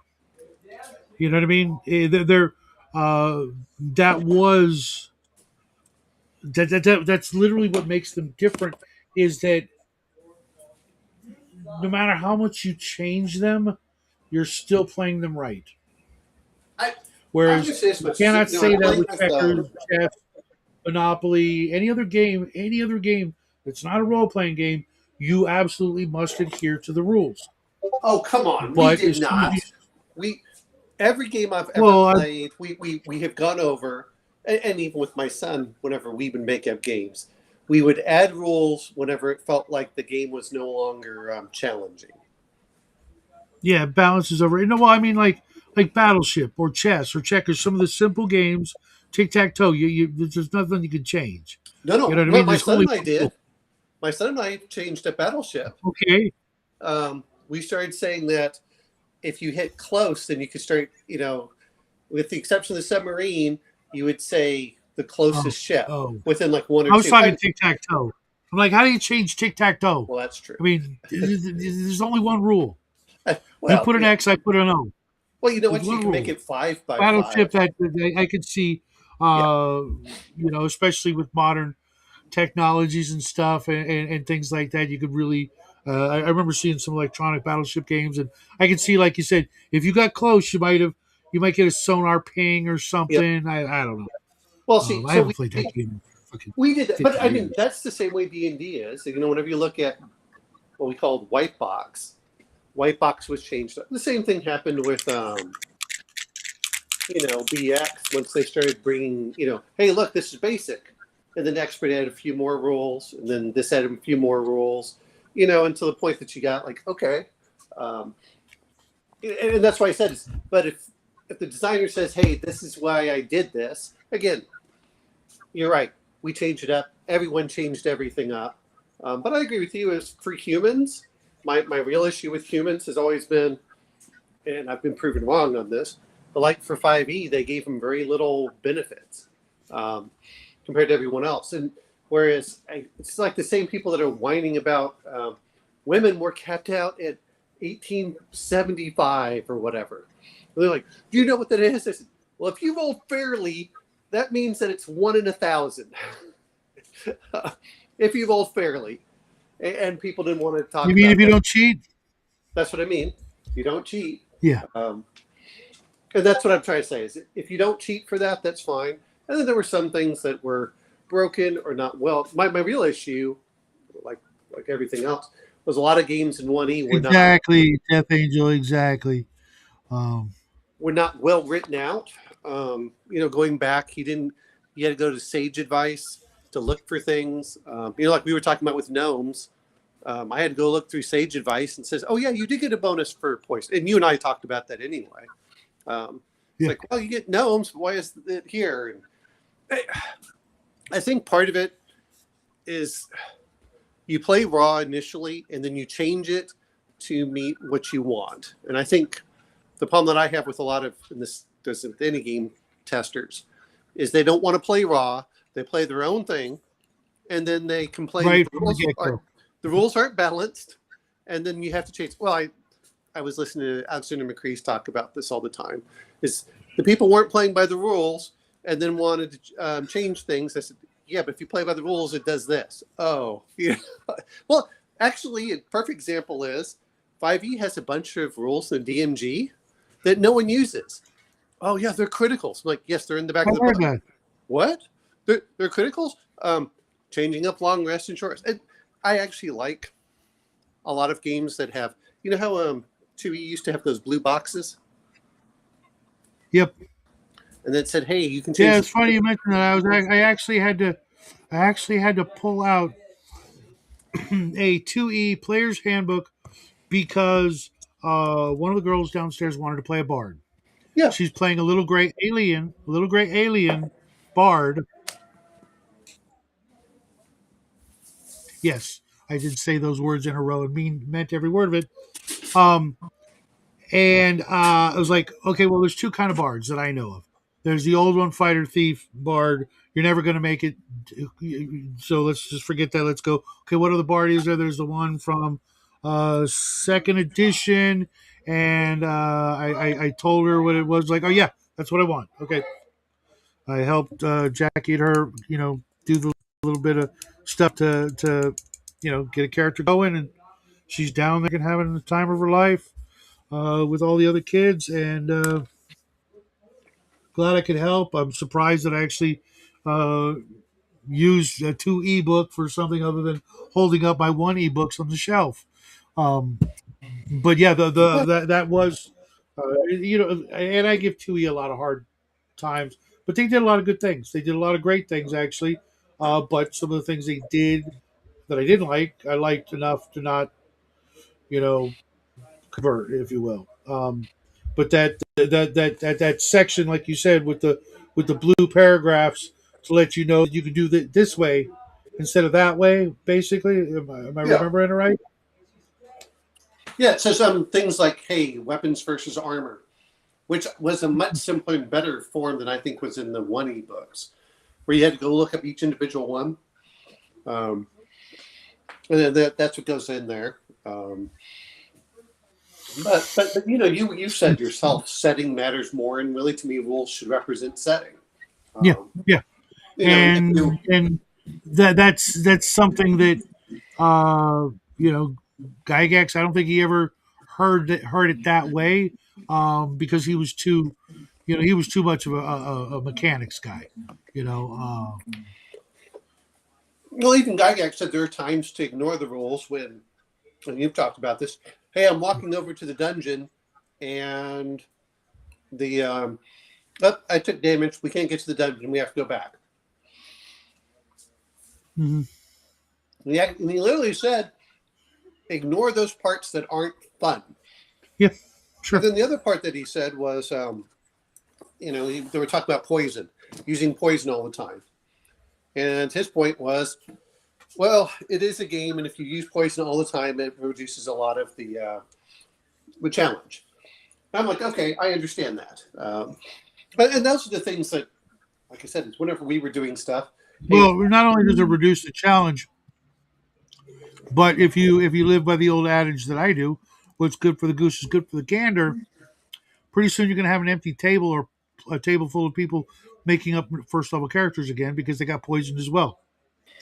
And I try to keep things like that.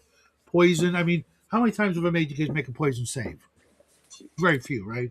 No, I mean, I don't mind poison saves when they make sense. Right, but the problem is, if you use it too often, it just feels like the game is inevitable that you're going to die real soon, as opposed to having a chance at a glorious, you know, heroic death or retirement or anything like that. If you use poison, uh, like not even a lot, but just like uh, Well, I mean, I don't mind poison when it's frequently. appropriate, but I was watching them just like fire arrows.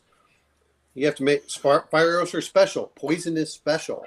Um, Yeah, but it's not that hard. And once they know how to do it, once you know how they did it in the old days, etc., it's hard to take that knowledge away. And saying your character wouldn't know that um, falls flat on every ear I've ever said it to or ever heard it near. What do you mean? oh Am no, I no, no! I playing a don't mean character or that. I not? mean, You Um, yeah, but I'm referring to the expense. When you make a poison expensive, then that's a bit different. yeah, there's Um, that, but there's also, um, you know, uh, when you get it from a creature and you make it a point to let your GM know that you're gonna start trying to learn how to extract venom and poisons from anything that has it. Sure, you might die from doing it because people die from it all the time. Um, but see, I like that, and actually, I thought that was supposed to be in there, and I know Axe has it, but I saw remember D&D had some of it too. What I didn't like a lot of was the instant death. You're bitten instant death. That was my real that's issue with what that. I'm talking about. That's the only kind of uh, for the longest time, even though it was in the DMG with the various types of poison, all the monsters in the monster manual, as far as I know, it's save or die. I thought You the might second get a had plus. a paralysis. Well, some Okay, had yeah, right.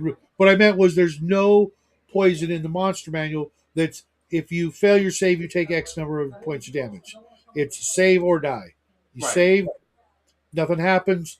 You fail, you die, and that's everything in the monster manual except, like you said, the paralysis poisons, which meant for a good long time, at least until the Monster Manual 2 came out, and I don't Yeah. think there's any monster in any book, after Monster Manual Feed Folio, Monster Manual 2. I think all those monsters, the poison is save or die, and as you get higher and higher levels, that save or die is less likely to happen. But when it is likely to happen, it feels like well, it's not my fault. I can't control the dice. I died.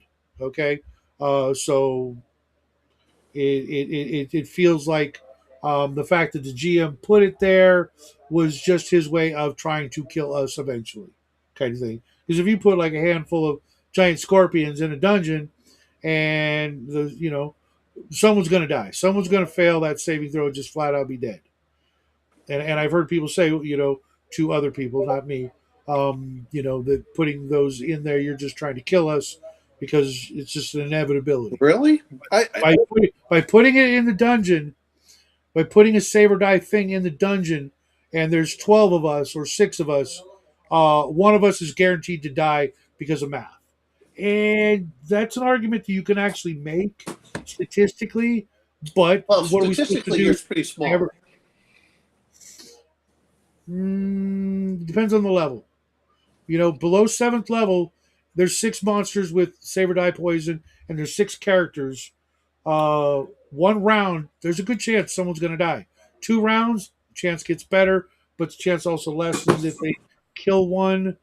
But you're looking at like a 45% chance per round that someone's going to die. Well, let's Those see.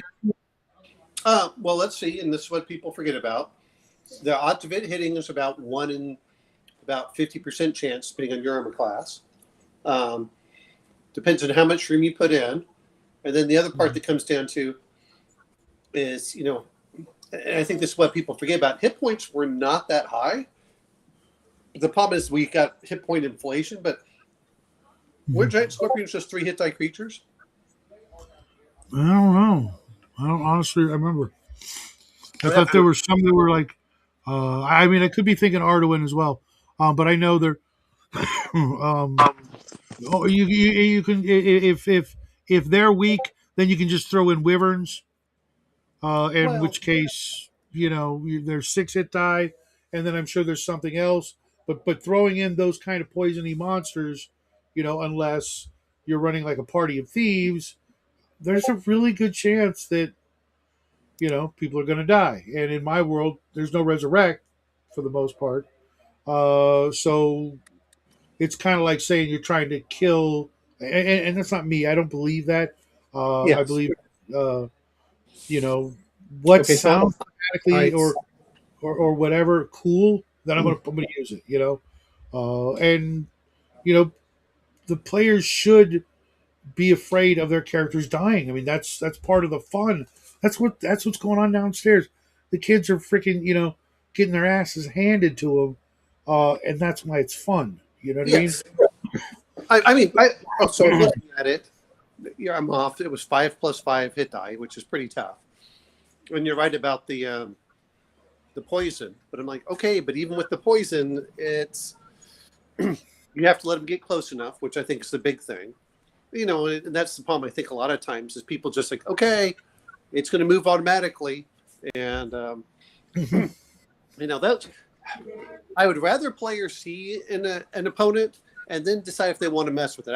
I don't know if you've ever played Fallout or any of these other games that are out there, and you can look off in the distance and you can see said monster. You're like, do I want to mess with this? And all too Right, often, but in a dungeon, sometimes it's all the players are just smashing doors and finding out yeah. what's behind door number 2. Oh, I And agree. sometimes it's a room full of giant scorpions, and 3 scorpions hit this round. Maybe nobody dies this round. Drop it a Bodak. But next round, somebody dies. Mhm. Next round, nobody dies. Next round, scorpion dies. Next round, somebody dies.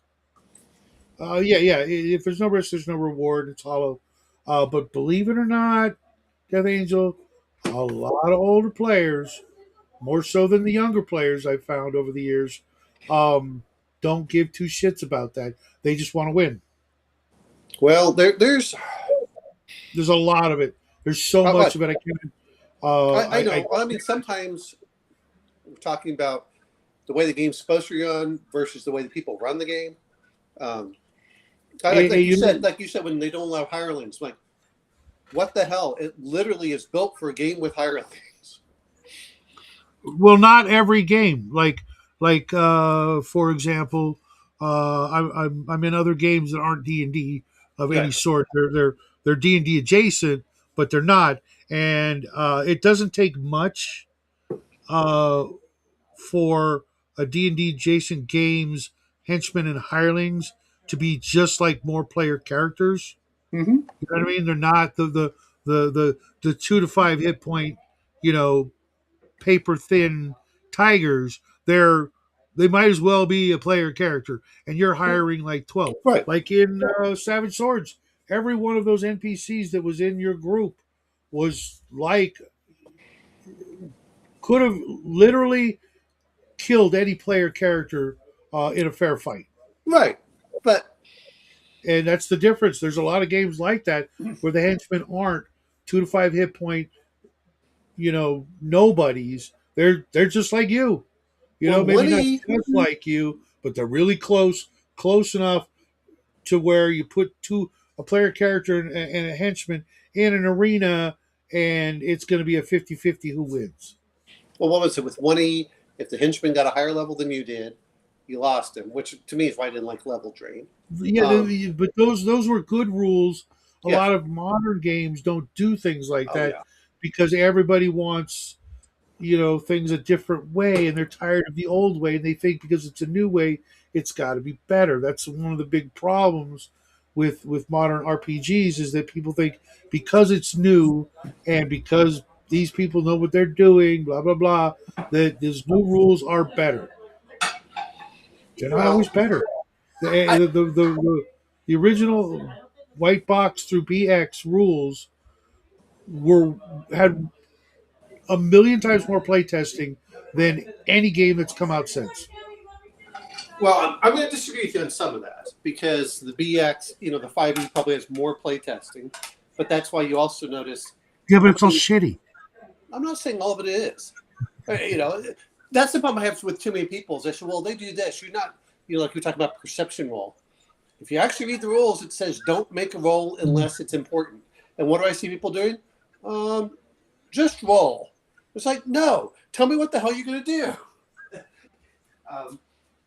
Mhm. If you tell me you're looking under the bed and the goblin's hiding under the bed, congratulations, you found the goblin. There is Yeah. no rolling. Yep, exactly.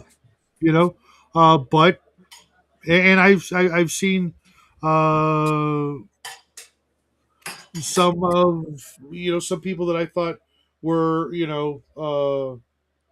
very skilled to say similar things. Can I make a perception check? What's that? The first Right. time I heard that, I'm like, what the hell's that? Oh, well, it's I roll to see if I find anything. It's like, well, where do you look? I don't, let's just speed this up. I'm just gonna roll and see if I find it. Like, that's not, no, that ain't never gonna happen. Well, part of I me, might part of me secretly goes. roll. I might Is secretly roll the d6 for secret doors.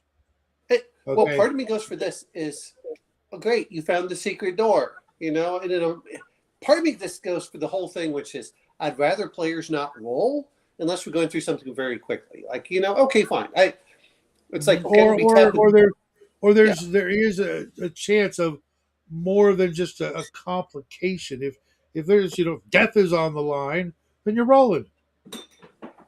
yes, Unless you can come up with a description of how you do the thing to avoid the contact poison on the treasure chest. And there's a simple way to get rid of that. Um, yeah. tell me what you do. That's the other thing I have a problem with is are the players allowed to do things like you said? Well, you're not allowed to have war dogs. Like war dogs historically have been out there, including flaming pigs. Right, but when you're playing like a 2 hour game, 3 hour game online, and there's six people, and you want to bring in six war dogs, because you can afford it. I can see why the GM would be like, oh man, but at the same time, it's not that hard to keep track, etc. Of doing that, or let the player keep track of their hit points, because I'm gonna be mean to your dogs. They're gonna take arrows and poison darts and damage. So you Sure, you really want to deal with that? Okay, then we'll do that. But as soon as you do that, every two war dogs is gonna bump up the threat matrix some degree to where it might as well be another player character. Because two war dogs could take out a first level anybody. sure. I agree, but that's to be fair, that's not that unrealistic either. Um, but part of me goes for a lot Unless they're of chihuahuas. well, well, chihuahuas are supposed to be flung through the air. Mm. You're supposed to put them in your sling and fling them out at a And staff sling But works better because you can scoop them up easier too. yeah, that's right. You There don't we get go. bit. I'm kidding, Grim. I'm kidding. I love chihuahuas. They're adorable little freaking psycho dogs. I well, my friend has one, and I'm just like, okay, but no, but I actually like having the henchmen. Now, when they're going to be I playing do as too. everything, I love it. I mean, yeah, when we were playing Savage Swords, you guys had like 20 something of them for a while, and every one of them was just as competent as some of you, a dozen games prior. They were like first level characters. Some of them weren't. Some of them I actually gave some bonuses and some XP to and stuff, because that's the kind of world that it is, and it's a different system, different everything, and everything is thoroughly deadly. So cool, but I I mean, didn't. we had It's like, oh, hold on, no, I was killing them. It's also a great way for the DM. You probably know. yeah. You guys walked into the thing with 20 some odd henchmen, and you came out with three. But see, that You to know, me is when everyone talks about deadliness, not everything is deadly to just the players. It is exactly that well, reason it's for a taking out great hit. way to show the show two things: how awesome the players are compared to other people, and how deadly it is without actually, killing off the players. Because, like, I not to toot my own horn or anything, but like with Kevin, his character died in the dungeon. Right. There was no way I was just going to have another character show up. You know what I mean? We could have done the Mage's Musing I thing, know. and you found a guy in a prison cell, and just make that up and add it. I could have done that, but he's like, no, no, no, it's cool. I'll just watch until the right time. Most players would be like, yeah, get me in. I want to play.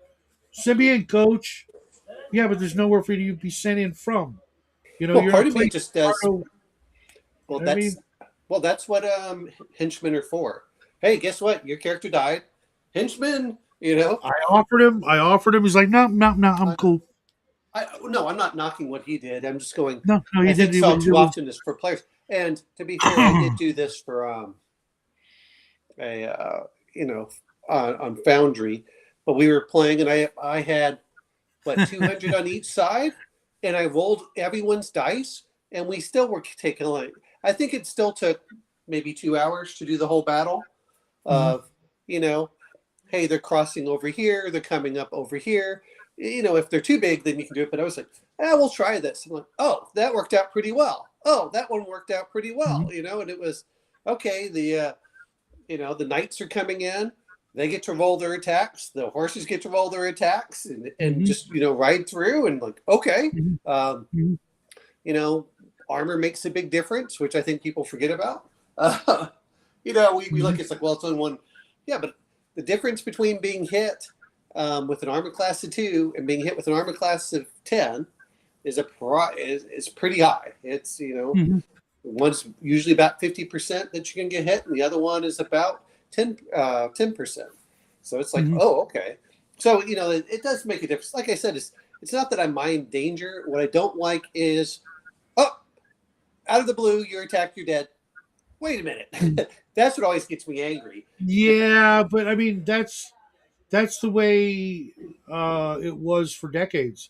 You missed a trap, and then you failed the dodge or saving throw from the trap, and you're dead. But I don't mind it as long as I have the opportunity of finding a trap. I didn't like when I said, "Hey, I look over here," and they go, "Oh, well, you know how it is where they don't let you disarm the trap or things like that, or set it off." Like, wait a minute, I was doing all this stuff beforehand. It's very different if you say, or it's like it's a stone block trap that crushes you flat. well, yeah, you didn't see it, and then you walked to a place, and that's where the stone lands, and the DM says the stone block falls and crushes you. Even if you get the try to duck out of the way. I mean, sure. There's a good chance if you did it right, you'd want to be dead. Well, but there's a difference if you say, "Hey, it looks like there's a pressure plate right in front of the door." Right, but the problem with that is if they fail their roll, you don't tell them shit. I understand that, but my point being is that it's and this is why you also And they die when they walk on the X mark spot square because they failed the roll, and that means you don't tell them anything because they failed the roll. Thief, you failed your roll. You failed to do your job. No. I mean, like if they're walking down a hallway and they don't say they're looking for traps, but you begrudgingly roll for them and they fail, then they die. That's. But I'm okay with that. I didn't look for traps. That's a different thing. It's very different than if you say specifically, "Hey, I'm looking for this," and you go, "Oh, no," you get hit automatically. Wait a minute, I was already looking for traps. Just because you look doesn't mean you find it.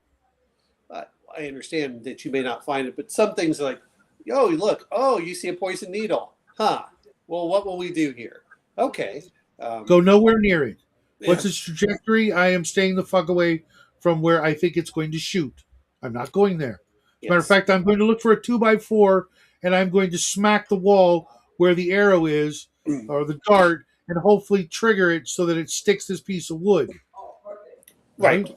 Well, I mean, but that's the difference is if you give the players the opportunity to see stuff or you kind of lay it out, that's very different. I think part of it is, and I know people complained about reading off the wall of text that Gygax used to have in the modules, is that people have gotten away from even describing a lot of the room. And by doing that, you've removed a lot of the ways to mitigate. And so it's like, oh, it just becomes perception. You're like, oh, okay.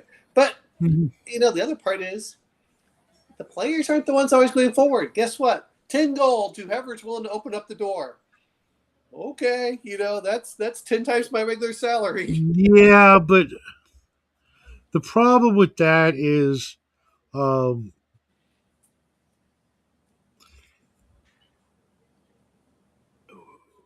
me, that's evil. Well, that is not At the very least, it's cowardly. You know what I mean? But to be fair on this, is there enough people in this world that will do things for money? That doesn't mean offering them money isn't evil. Well, why would I do it if they're like, hey, here you go? Because you suspect there's a trap, and you're willing to pay someone and gamble with their life that maybe it won't kill them, but if it does kill them, better them than you. Yes, that's it. Yes, and that to me is either cowardly or evil. Take your pick. I'm okay with cowardly.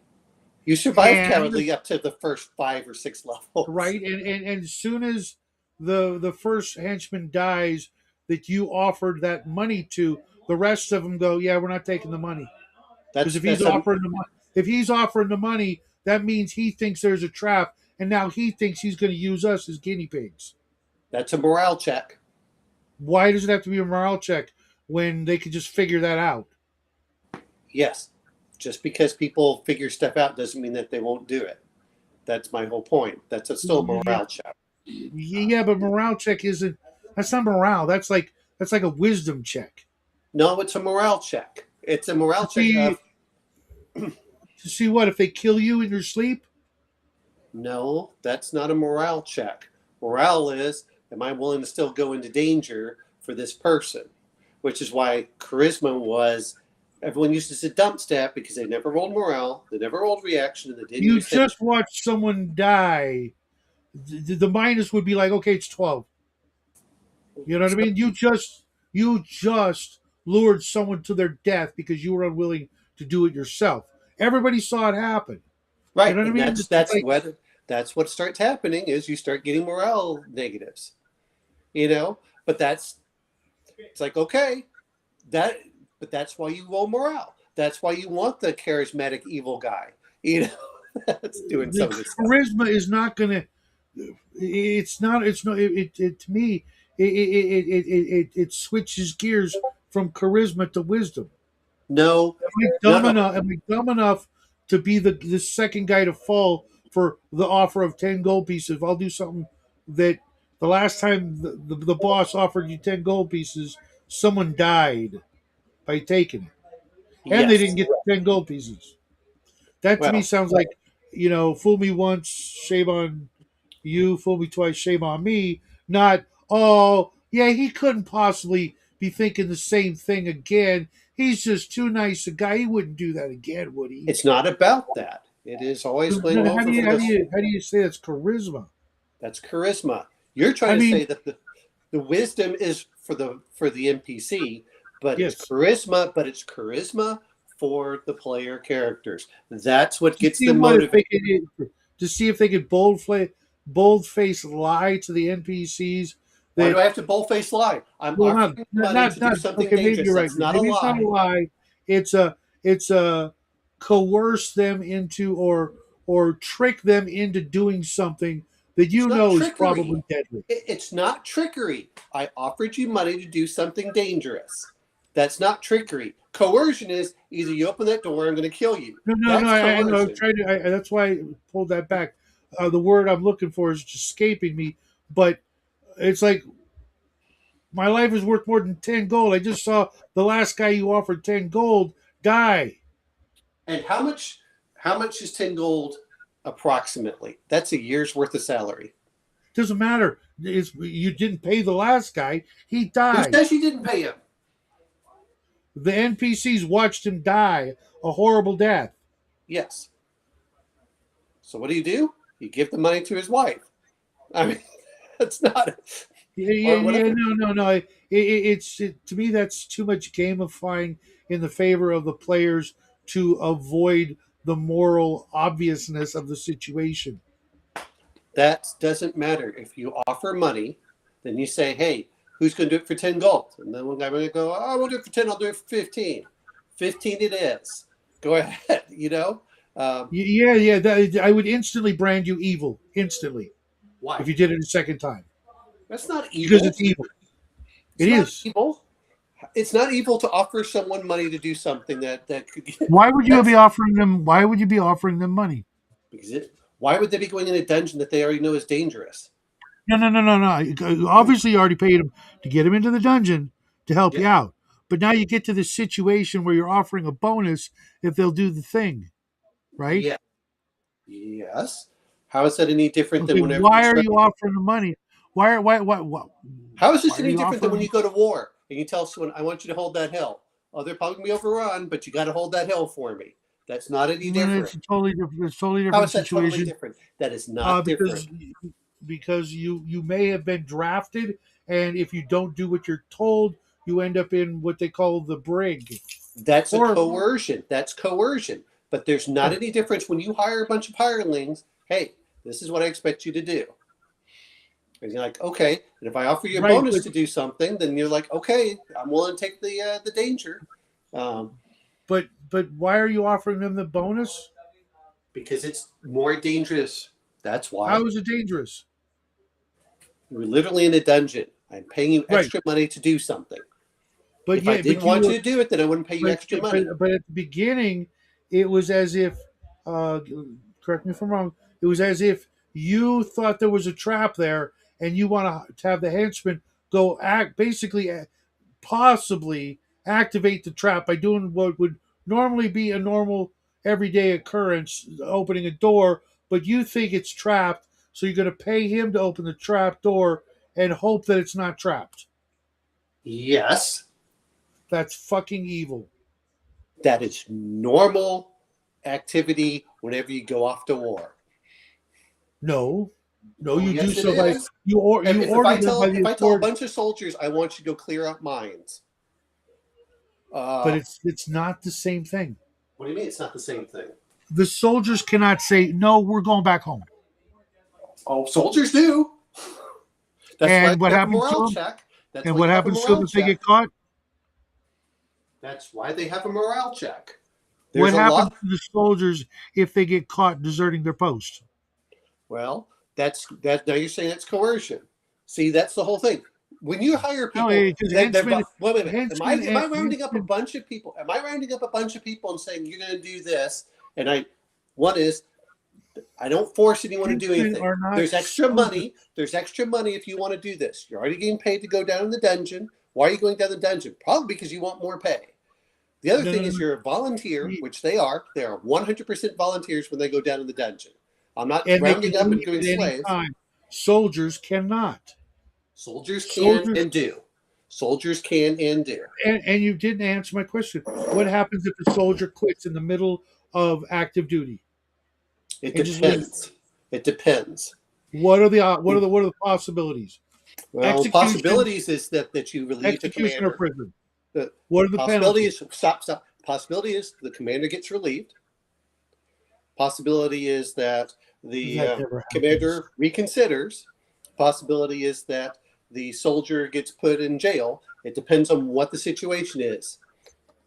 No, the soldier goes. Yes. Oh no. Have you ever? I have reported people for doing illegal crap. And guess who got in trouble? It wasn't the person that said no. And so that's the norm. This is where you have to know what's legal and what's illegal and what's allowed and what is not allowed. And from what my understanding is, You're still supposed to obey the order and then report it Lawful later. orders you're allowed to obey. Yes. And how do you determine if it's lawful? Well, In the that's where you middle, have to put your that's where you have to be willing to put your neck out on the line. Otherwise, just do what you're told. right? Because if you don't, 99 times out of 100, you're going to jail, and if it's really bad, they will then kill you. Okay, but most armies, and this is what you seem to forget, most armies are raised by getting money and hiring soldiers, and they go out for a chance at getting additional loot. That's what a lot of them do.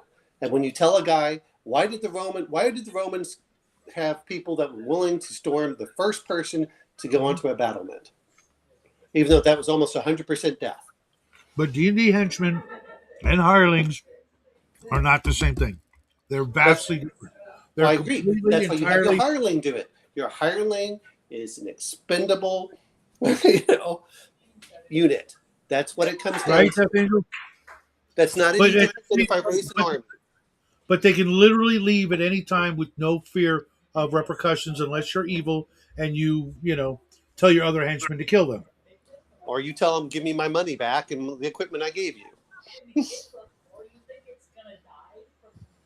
But again, I'm not Yeah. forcing anyone. If I tell someone I'm giving them a bonus to do something dangerous, that's on them. Yeah, you could pretty much guarantee that answer is always going to be no. Well, then that obviously you are not paying enough money. You're obviously not paying enough money then. But 10 gold pieces is a year's worth of salary. You could literally offer them the moon and the stars if they suspect that they're going to die. They're going to hate you, and the next time you go to sleep, you're going to get a blanket party if you're lucky. Well, You know what I mean? Look, this is why you have morale. Morale is to encourage people to do things that. And if I saw you doing those things, the morale would be 100% of the die roll maximum. Well, that's why you have that's why you have high charisma. This is why this is why charisma is so powerful. No one ever seems to want to use it. It's like, well, how do you get a whole nation to do something you want that they know is not in their own self-interest? Well, you make them believe it's in their self-interest. But that's why. Yeah, exactly. But yes. He says airlines, but I know he means hirelings. I mean, even when you say hirelings, the point is It's that funny that it came out airlines. They caught me for a second. Autocorrect. Yeah. Yeah, exactly. That's right. You do it for a bonus. Welcome to the show. But I mean, that's the whole thing. Un2X. Is you keep saying no one would do it, and I have real life examples that people will do crap for money. That right, but the second someone says yes, I'll take the money, and then dies, the morale bonus you might have had for a high charisma or anything else you've ever done just goes out the window. Well, you still get the bonus for the high charisma. You just get negatives to morale. Which would be far in excess of whatever piddly bonus you got for even a 25 charisma. No. They just literally saw you lure a guy to his death doing something you weren't willing to do yourself. That's because you're saying, how much do I value my life? Which is very different than how much do they value their lives. And that's the whole point with having a high charisma is, no, see, you're trying to say, well, I would never do that. And yet I have numerous examples that people do this crap. In fact, we have real world examples where people do that all the time. And you're like, well, this is dangerous. I mean, hell, how many times do you watch construction workers that go out someplace and like, this is kind of dangerous. Yeah, but go ahead and do it. Okay, see, those are two completely different kind of dangers. Really? They are not. Yes, they're absolutely. A trap, a booby trap, or any kind of trap is something designed to kill somebody intentionally who does a certain specific thing that will guarantee, or at least almost guarantee, that person's death. A construction worker, if he does something foolish, he's doing something foolish that he should have known better and not to do. But if he's doing his job, that job has been deemed to be doable if you follow the protocol. Okay, if you follow the protocol, how many times Yeah. have I had to stop people because they wouldn't follow the protocol? I Too don't often. I don't. Too often. I still You don't know. know exactly what you do for a living, but that's neither here nor there. I mean, I've I've worked worked in construction, and I've seen people get hurt from screwing around. Oh, But I've never seen anybody open their toolbox to reach in for a tool and it explode because someone put a freaking C4 charge in there, or under a pile of 2x4s or something like that, waiting to kill somebody. I am telling A you, trap people. is designed to kill somebody, and you think there's a trap there, and so because you think there's a trap there, you want someone else to disarm the trap, by just doing the normal thing. Oh, I'd expect them to still try doing their best not to get killed, but that happens all the time. Again, But hire- then why don't you tell them? Why hirelings wouldn't are you no say? different than soldiers. They are no different. That's what you hire them for. If they don't do it, But they tear down. even a commanding officer, if he did that, he would say, "Son, I think that's booby trapped. I'm still going to order you to do it." Well, and And if remember, he didn't, if you're it's paying the mercenaries, you're paying mercenaries. Hey, guess what? This is more dangerous. I think that there may be trapped. Are you willing to do it for an extra 10 gold? Yes, but and you you're right. didn't say that. You What's that? didn't say that. What do you think the bonus is for? Do you think that I'm going to offer a bonus of like, oh, just to open the door that nothing's going on? The way Oh, you put it, yes. The way you put it, yes. If you said, "Hey, I think this is trapped," is anybody willing to try and open it for a fee, for a bonus? That's way different than the way you put it forth. well, what did you think I meant? I'm not. Why would I give a bonus if Literally, I don't think it? absolutely, Why would I tell word someone, for hey, word, guess verbatim, what? exactly the way you said it. Why would Otherwise, we wouldn't be why having would this I give a conversation. bonus if it isn't if I don't think it's dangerous? It's like, hey guys, I'll give you a bonus to open that door to the bathroom. Yeah. Omen, that's why. That's why. Hold on. That's why I assumed you were trying to trick someone No. into doing the thing. If you said, "I think it's trapped," first, if you open with that, that's way different than just saying, "Hey, whoever opens that door, I'll give them a bonus." That's tricking. Okay, see what I'm Well, saying? that's not tricking. They're probably assuming. I don't know about you, but it's I, I especially after being in a dungeon. There's probably something bad. Maybe not. No. Maybe No, not. no, no. It's if I'm paying you a bonus, that means it's dangerous. Period. Yeah, exactly. No, Yeah, yeah, to yeah, yeah. excess. No. That's why we were having this conversation because to me it sounded like you were trying to pull one all over, pull the wool over their eyes, and get them to do it. If you open No. with, "Hey, I think that hallway's trapped, but I'll give you guys a bonus if you go, charge forward and prove me wrong, or whatever," that's way different than Oh, just saying, well. I'm not going to offer a bonus. Well, first off, if someone offers you a bonus to do something, there's usually bad things that might occur. Um, but I mean, just saying that's in there, but I don't disagree with you. There are morale penalties. I hate saying well, this. no, there's You don't- also ways to keep your alignment from sliding into chaotic evil. If you open with, "Hey, I think it's trapped," versus, "Hey, whoever opens the door gets a bonus," that's the slippery slope to evil. "Hey, I think it's trapped" is not only kind of good, but maybe even lawful good. Saying, "Hey, I think it's trapped, but well, I again, think I'm too important to go risk, going down the hallway. But one of you peasants, I will pay a bonus, and you can still be lawful and good, saying all the things I just said."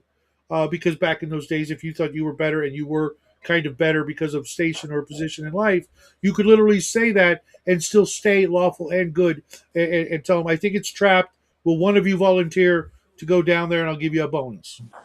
well, that's the whole thing. Is if I'm telling someone to go ahead, they know it's dangerous. Hey, I'll pay you extra Because because my main concern in this entire discussion is not the killing of the henchmen. It's the maintaining of a specific or stated alignment and not slipping into the evil. well, see, I don't really even care about the alignment. My view on this a little But bit I do, different. because Is that's well, no, that no. that's what The keeps alignment's characters. irrelevant. The alignment is when you're gamifying it. But if I'm really, I mean, as much as we're talking about this anyway. But my main issue, like you said, is if so and so gets squished, doesn't matter whether I told them there's a trap or not. Odds are that there's a lot of morale problems. And if I come back with, if I go in with 20 henchmen, I come back with 6. I'm probably going to have to pay my henchmen a lot more money versus if I go in And with you're 20 and come probably out going to with, have a hard time finding any more ever right. again. Well, no, Or no that's my matter what point. country you go to, that stink of henchman death is just going to follow you to the end of your days. Because I am a Well, vindictive and petty DM. Um, but but see, my view is this is why you go over and like I'll go somewhere else. This is where like you said, you get more evil. But that's why if you move to a different area, odds are it doesn't follow you unless you were really famous for doing that. But come on, that's why we have it was spread. villains. The henchman guild is worldwide, man. No, it's And have not. your poster at every toll booth, etc. Because the thing is the see, I'm a big, huge fan of the traditional 9 point alignment system because I think it's one of the most uh, educational for me as the DM and for the player for different reasons. Tool or rule that keeps people uh, in line, and I don't mean that makes them do what they don't want to do. It makes them or helps them keep doing what they agreed to do at the beginning. Now, sure, you can change your alignment, and depending on the switch of alignments, will either be a 1 or 2 level loss, and depending on when you do that, might or might not be a big deal according to the rules. You do that, at 10th level, and you lose 2 levels, you're going to feel that for a long time. You do it at low level, and you go from third back to second, not a big deal. You go Oh, up to fifth, and now you lose it back down to fourth. That's not a big deal either. You see what I'm saying? well, Um, here's a but few things I if look you at end up because doing like games, alignment is, and this is the problem I had with when they just did the 9 alignment system, because most people don't play it that way, which is lawful evil and lawful good are more likely to get along versus chaotic good and chaotic evil. I mean, when you start looking at it, you're just as far on the matrix away. no, I know why you say that Yeah, with the lawful getting along, but for me, good and evil are never ever going to get along. Period. but that's the problem that I have with a 9 point alignment system. Is when you start doing that, is lawful will be with lawful, whether it's evil or good. Yeah, but why is Chaos. lawful or chaotic more important than good or evil? I can kind of make it really succinct why. Because in the real world, we still use and have never used, we use good versus evil every day as a descriptor, as an indicator of what and where a person stands on the moral freaking line. Lawful and chaotic, we don't use. That was a game mechanic, pulled from Elric or whatever, wherever they got It it. was it was used. If you actually look at it, was determined sides whenever you were fighting battles in the old D&D. Right, but That's what it it was had used for. no It was it had not no a. correlation in the real world. Whereas good and evil have very distinct meanings, and they should always be at odds, and they always are at odds, Then even if they don't then you don't necessarily. need a then you don't need a 9 alignment point system. You need 3 point. I sure accept that people like some people like freedoms that Okay. other people don't want them to have. Well, I'm not saying that there isn't, but when you start looking at that, well, when you start doing that, is then yeah. But you just said that good and evil is more important, even though when you look at a lot of the ancient literature, for them it was chaos and law. Um, What literature? if you look at some of the stuff back all the way back into Egyptian and Babylonian times, um, it's law and chaos because The only Egyptian book I ever read was oh god, yes, but it's about law and chaos, and a lot of people viewed good as law and chaos as evil. But in many cases, they also complained that if there was too much, the overwhelming number of good versus evil versus law versus chaos literature I'm aware of is like literally like hundreds to one. I'm saying that it's a lot more common than when you think about it. And that's why a lot of No, times people I view. literally I can't No, I no. can't come up with two Yeah, examples. but you're not reading into that next level, which is what does usually chaos represent? And that's what they're really working Evil, against.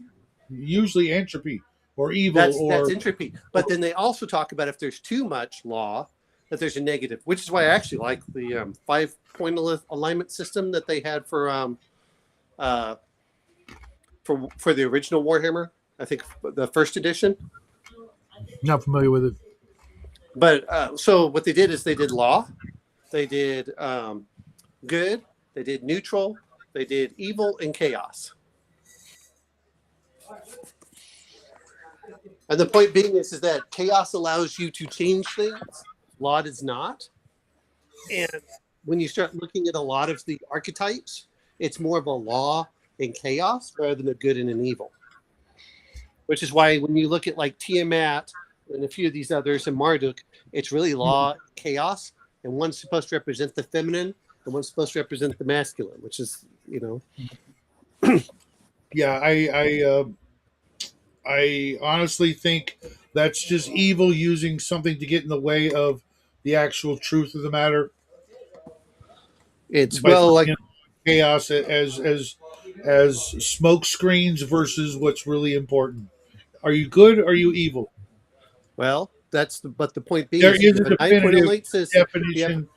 There are definite good and evil deeds, and if you are Okay. doing more of one than the other, then you're on that road. The law and the chaos, um, those self same actions, if they're lawful or chaotic, can also be boiled down to whether they're good or evil, and that's still again more important. Well, that's the point. Well, a perfect example if you want law versus chaos, let's go talk about Babylon 5. Vorlons versus the Shadows. I don't know that that's uh, That is literally the discussion they had between them. it's been a long time. I'd have to. I thought it was something a little bit more esoteric than that, to be honest. Death Angel, you're not there yet, so never mind. I know he's a big Babylon 5 guy, but he's probably not at that point to where he could actually speak on that specific detail. Don't want to spoil anything for him because he's not made it to the end of Babylon 5. As he made it to at least season 3. That's the end of season Part 3. part way. He's not all the way through. Okay, it's Yeah, because there's the point where they These talk to spoilers. well, it's not a huge, but there's a point where they talk to Sheridan about what the shadows represent versus the Vorlons, and they were supposed to be, yeah. So that's what it was supposed to be about, and so that's a perfect example of law versus chaos. Yeah, but I still think that if that is the case, then the shadows were evil and the Vorlons were good Except the Vorlons were destroying everything in their path. to get to the evil to destroy it. Well, no, go look at what he talks about. You need to go watch the last couple episodes of season 3. I need to watch the whole freaking 5 seasons. But I'm trying to decide between doing that, watching Heroes, or watching True Detective. Okay, but I mean, yeah, don't get me wrong. It was a lot of fun to watch it, but no, that's why I'm saying is if you look at the difference between law and chaos, that was part of it. And their point being is hey, the Vorlons broke their deal, and so the shadows started doing other things. But that's what the discussion comes down to is if you're tyrannical, that's law. Oh shit! But again, the whole point being is that if you start losing henchmen, yes, at least in that local area, it's going to be much harder to get henchmen, which is the same thing of whenever you look at. But historically, either the pay is high enough that people are willing to do it, or B, the person's charismatic enough to do it. And you're like, this probably isn't the best idea. That's okay. He's just wonderful. I love him. You're like, all right, your psychopath boyfriend is not the person, But I mean that's the reality of when you start looking at this is why I get so mad when people use charisma as a dump stat. It's used as a dump stat because the DM doesn't use the stat. It's not any different than if we did strength and said, well, guess what? Well, no, I think you actually came across the real reason. Oh yeah. No, the real reason. I'm not saying this is what I believe. This is what I suspect. What I suspect is that players got tired of dungeon masters like me saying, your NPCs are starting to figure out that you view them as nothing more than sacrificial lambs and pawns in your game of clear out the dungeon, and they're no longer willing to take your money to do so, regardless of your charisma. Well, it's not regardless. It's against your charisma. It's not that you don't get it. It's just much harder. Um, it's the same thing. Like if you suddenly go Well, over. yeah, but when they figured out it wouldn't matter how much charisma they had if they kept doing the same evil shit, which was, sacrificing henchmen to go open things that they had a very strong suspicion was trapped, but they didn't want to tell them they thought it was trapped. They just rather Yeah, say, but you don't tell them that. What you do is it's like, then hey, you there might become be. evil. Well, no, it's like, hey, you might be trapped. It's literally, Yeah. Hey, look. If you you go in a got to tell them dungeon, you think if it's you go in a trapped. dungeon, you know it's going to be bad. To be fair, it's not any different than whenever they But offer things. the second you suspect it's trapped and you try to get them to do it for you, They should be doing it for you. That's why you are the PC. and that's why you would die never making it as a real hero. A real hero wouldn't do that. You see what I'm saying? That's Yes, that's it's but cowardly and it's you're not not. heroic. Yeah, but you weren't supposed to be heroic until you got up to higher level anyway, which means you could probably survive the crap. That's Oh, that's my the, first level paladin. and No, that's why I that's my don't like. first level ranger. That's why paladins and rangers to me should be at 5th or 7th level. It's like, oh, you actually No, that's a did Joan of something. Arc. Joan of Arc was a cleric. Maybe, maybe not. I mean, What do you mean? Maybe not. She was a cleric. historically, probably you're right. I mean, Uh, if you actually read the book, and I've been burned on this too, it literally talks about clerics as being hospitallers, no, I which know, is but a I mean, knightly order. Yeah. the zeitgeistian sort of impression everybody has of Joan of Arc is she was, or first level Lancelot, or Charlemagne, or even King Arthur. Maybe not King Arthur because I don't think he was. Well, neither Lancelot either.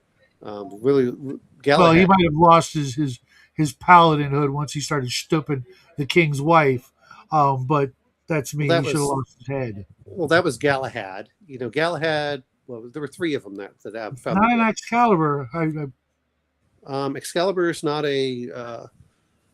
Excalibur was to say who was king, if I remember correctly. It was to get the. Well, no, that was to pull the sword out initially, but Excalibur was. No, I'm talking the movie. Oh, okay. Yeah, but my whole point In is that that movie, there were Lancelot was a paladin until he did what he did with the king's wife. only 3 of the knights of King Arthur actually found the Grail, and only Galahad got sent up to heaven. But no, that's the other ones couldn't see it because they were tarnished. If they were tarnished, they couldn't find the Grail, which was the whole point of that. Mm-hmm. But again, this is why I look over it and I'm like, I don't like paladins and rangers unless I think that you have gone long enough to get to those levels and say, okay, you have earned being a paladin. You have earned being a ranger. That's bullshit. Okay, right off the bat, I at the age of 17 was a full qualified ranger, second class in the forestry department. 17. Yeah, that's called a fighter that knows how to go in the woods. No, I had all of the qualifications of a forest ranger, second tier, whatever it was called, at 17. You're confusing a ranger in D&D with a forest ranger. I could do all the same things they could do at second level or whatever. Oh, okay. So in other words, you got bonuses I for fighting animals that are larger than you. Well, there are no orcs in Giantkin, so I can't do that. But I have won fights with guys bigger than me, and I will call them giants, or at least orcs and ogres. And as for the tracking you don't need a class for that. Is my whole point. You don't need a class. That's all a ranger was up until what 8th level. All they were was a fighter who could track. No, they got bonuses for the attacks and a few other things. Player's Handbook, not Unearthed Arcana, for the first, however many years, the Ranger was a fighter who could track and might have gotten that damage bonus. I don't You remember. got the damage bonus, is my point. Okay, okay, I'll take credit for the damage bonus too, because a couple of those blows were foul. That's all they were for the longest time, until they upgraded them, and I qualified for all the upgrades. I can use a weapon in either hand, no problem. I can use a bow. I can use a freaking bunch of other weapons. Everyone That could do that before. We remember we read the rules. If you had high enough dexterity, you could use both weapons. Yeah. Second, that was a 2E thing. When they started not doing it, because I mean, Well, no, that was both. a deities and demigods thing.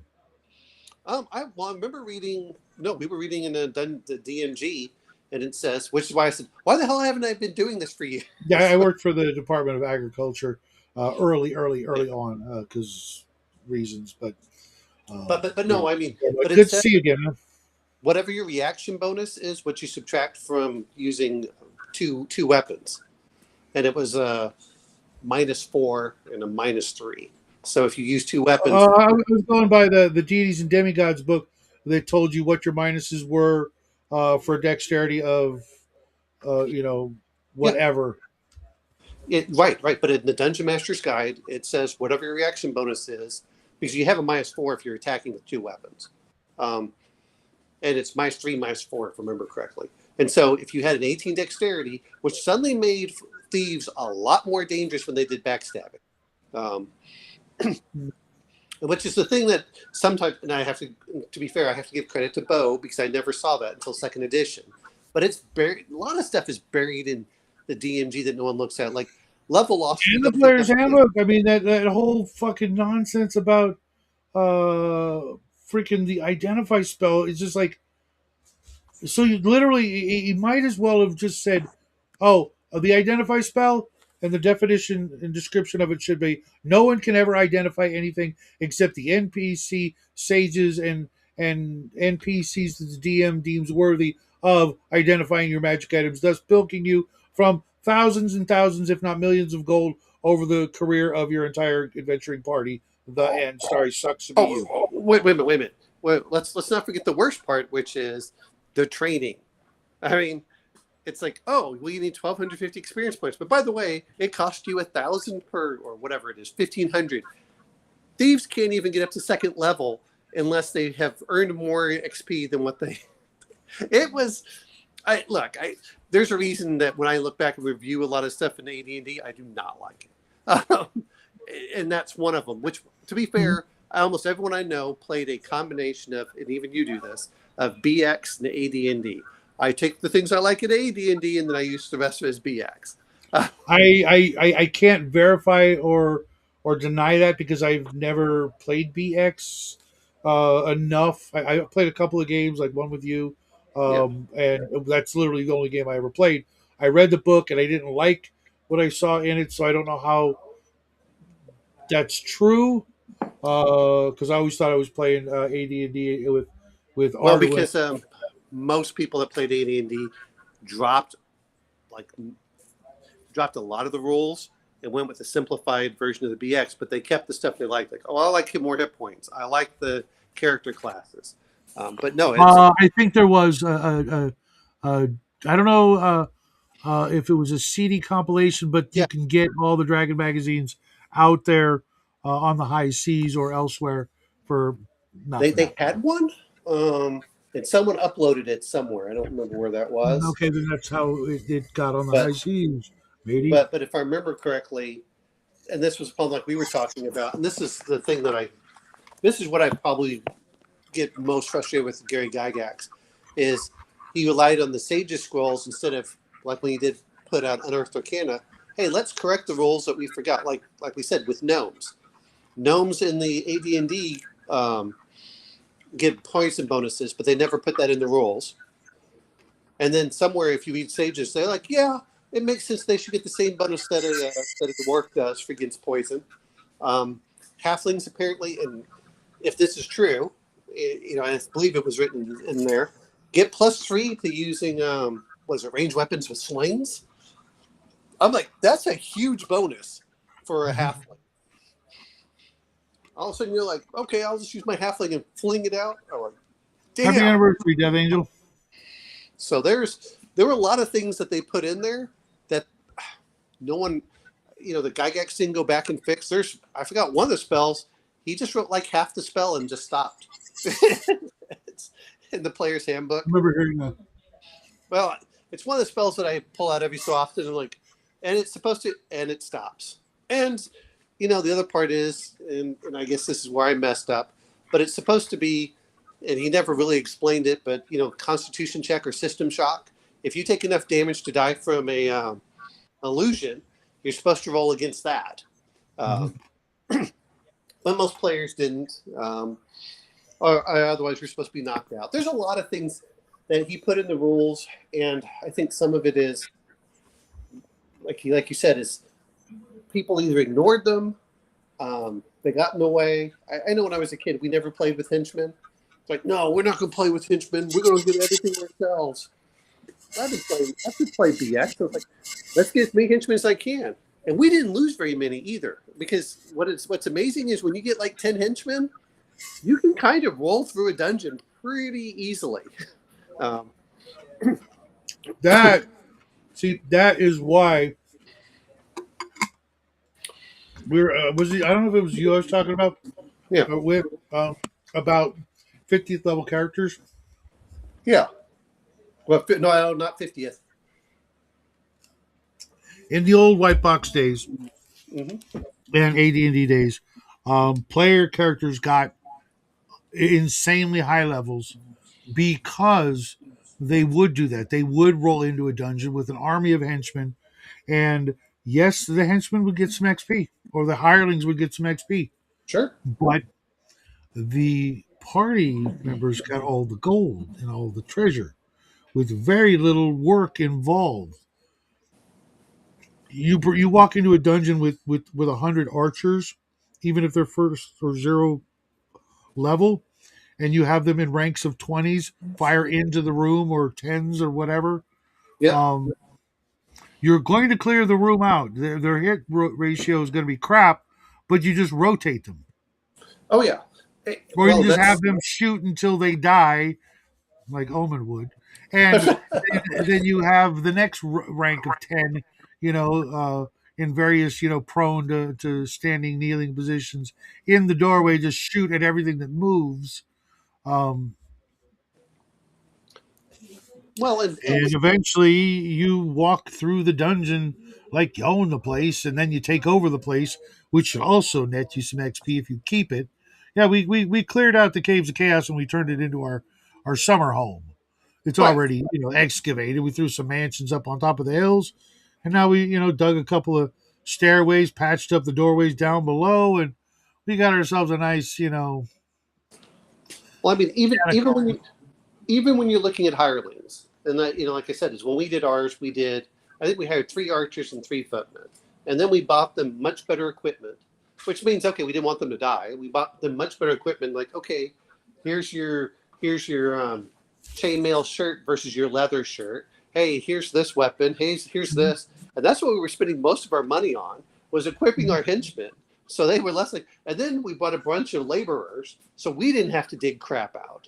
And so it was like, hey, get 5 or 6 guys. Well, what's your job? Your job is just to slowly hammer through the door, and then we're going to put some henchmen behind and protect you, and then we're going to go out.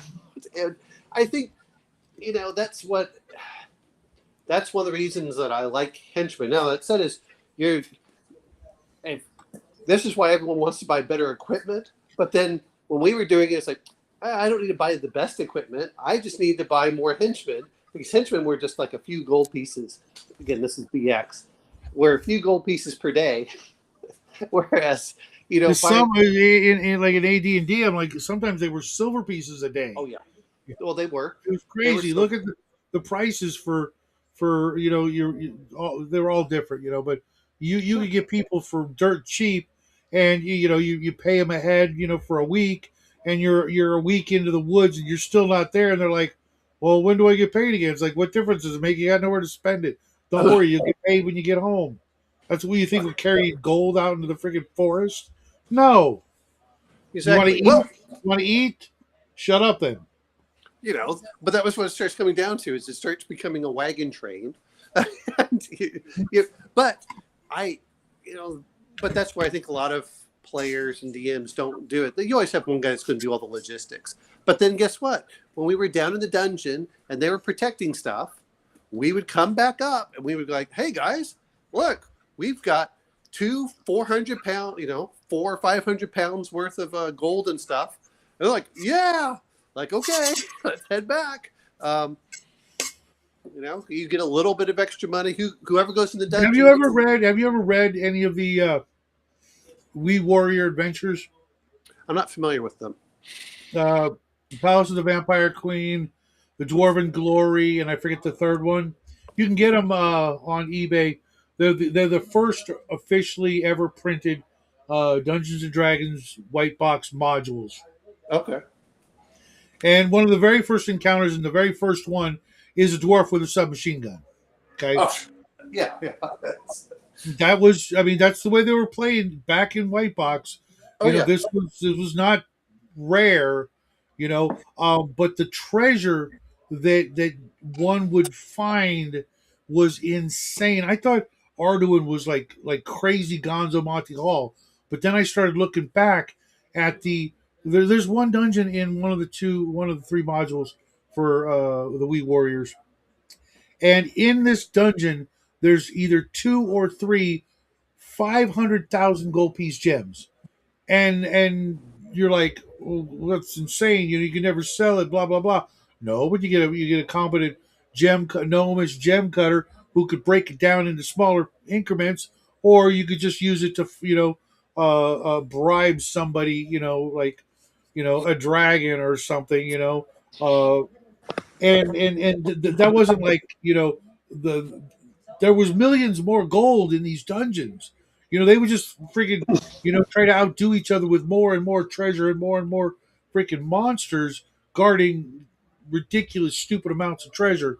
And it was insane reading with Tanner and DM Beelzebubba. We were going through the early Dragon magazines and reading about, in the letters section Yes. and elsewhere about 25th 50th level characters that was commonplace only a year 2-3 years after white box came out. People were just like, oh yeah, we breezed through the first 25 levels in the first year of playing. I'm like, shit, it took us like years to get to like 10th 15th level, Well, and we were playing every freaking day. I messed up. Like I said to my friend, we went through and I'd roll, whatever they find in the lair, I'd roll it up, and they hit 40th level, and I said, okay, that's it, you're done. I said, you're just capped. And personally, in some ways, I kind of like capping levels, because then players feel like, okay, you've accomplished it, that's good enough. I don't have to worry about the weird power creep. Like, I know that you don't like that for second edition, but my point being is that certain things got ridiculous and then invalidated higher level spells, which is there's a time and place for everything, and that's why things like the Spellcaster's Bible came out before Player's Handbook, and a lot of the other supplements. The Complete Spellcaster had spells in there going up to 20th and 30th level spells or whatever. Because the early spells, even in AD&D, some things just didn't make sense and weren't all that powerful in comparison. Comparing a first level to a second level or a third to a seventh kind of thing. When did milestones become more common than XP? Probably third edition, I would say. I don't know. I know 5e I was didn't play past second edition. So to be fair, and this is the problem, people have milestones. Milestones are supposed to be that you get a certain amount of experience for completing said milestone. And different, but I think for the edition, again, I didn't really look at third edition. I think they still have the regular XP out there. But I know for fifth edition, it was specifically written. And so when I hear milestone, I'm like, I don't mind giving players experience points for completing a goal. Yeah. See, right off the bat, when I heard what milestones were, you mean, and what we called them was like bonus XP for just completing the adventure. It wasn't like we didn't use milestone. It was just like, you get all this XP, and at the end of the module or at the end of whatever, if they do all these other things, they get this bonus XP because they did the thing. They completed the quest. Whatever that quest might be. I think the whole milestone thing was, probably something that got developed in some sort of Well, uh, that's a. I mean, to be fair, I have like nothing that, against milestone. later on down the road, some focus group liked the sound of the term milestone, and then to me, it slowly became, you just do these things along the railroad, and when you get here, it's a milestone, so you go up a level. And to me, that's like, well, what about that jackass in the party who does nothing but just sponge up, the the benefits of being in the party, but never actually, commits or risks their life or does anything other than the bare minimums. And I've been in 1,000 games with guys like that. I've probably been that guy at least twice. Um, uh, they shouldn't get that. That's why, Asshole, in my games, you get what you get. If you kill something, you get it. Well, Period. my whole thing with it is again, it's not that I mind. To me, like at most things, I know you don't do it, but experience points all goes into is evenly distributed for everybody that was part of the session. That's Doesn't matter fucking what country communism you're- ain't doing that. What's that? That sounds like communism, man. It's not communism if you're all participating. Yeah, It's called the that's why I share. keep track of those jackasses who don't, and then I Well, hit them with random lightning bolts when they're not looking. Well, that's called a share. It's called a share if anyone has ever been in piracy. But there's and actually technically henchmen and hirelings should be getting shares too. They just get much smaller shares. But Yeah, the for other, all 48 of you, you get a half a share. what's that? I said for all 48 of you, you split half a share. Well, guess what? All of you get one share, and then we get 20 shares each, and that's the way it's supposed to work out. But no, that's the but again, it's not that I mind the milestones, and I don't, and part of me goes, whatever treasure you bring back, you get that experience points for coming back. It doesn't say, hey, guess what, this person got the magical dagger, we're gonna give it to them and only they get the experience. Like, no, everyone gets the experience for that stupid magical dagger, so then you guys aren't fighting over it, well, it's the whole point of, well, I'll take this one because it's worth more XP than this one. That's what I'm trying to say, is it removes a lot of that issue. And then players are like, okay, we're going to start trading things around for what's best for the party. But then if you aren't there, guess what? You don't get any of that XP. You don't get any of that treasure. And you're expected to go home. And actually, to be fair, that's what Gygax kind of did. Gygax was like, you go in for the night and you're supposed to come out. And it wasn't until, I think, Castle Amber where that wasn't expected, where you were supposed to do 1-to-1 time. Though I don't remember them. Really I don't get, and to be honest, I don't care, because to me, 1-to-1 time sounds like if they're playing on Tuesday, and they decide to go to sleep in the first hour and a half of the game, then the game is over because it's now Wednesday, but it's not Wednesday in the real world. Well, what was supposed to be is you went out today, and however long you were there. Well, 1-to-1 time I think was more important for when you have multiple groups. Yeah, but what if for whatever reason the party in the first combat gets really, really, really, really jacked up, and they decide because they used up all their cleric spells, they're just going to sit here and camp out and wait until the next day to heal again, and then go continue on their merry way. But then the GM goes, well, since you're not playing anymore, since you're going to sleep, we can't play again until tomorrow. I'll see you guys tomorrow. No. What happened is you had to go back to town, and then you healed up there. And so again, when you have multiple groups, 1-to-1 then, if you're because to me it's 1-to-1 sounds like there will be no fast forwarding of time. Period. Right. Correct. There is no fast travel. There is no fast travel. The day if you can never play more than one day in a day. Right. That's the way that he did it. But if you notice, where was his dungeon? That's Where was that's his fucking dungeon? doesn't matter. His dungeon was You like can right next to town, so you were able to go in and out with very right, quick. right, but things happen, and what if you're on the road and you're going to be traveling, for a week?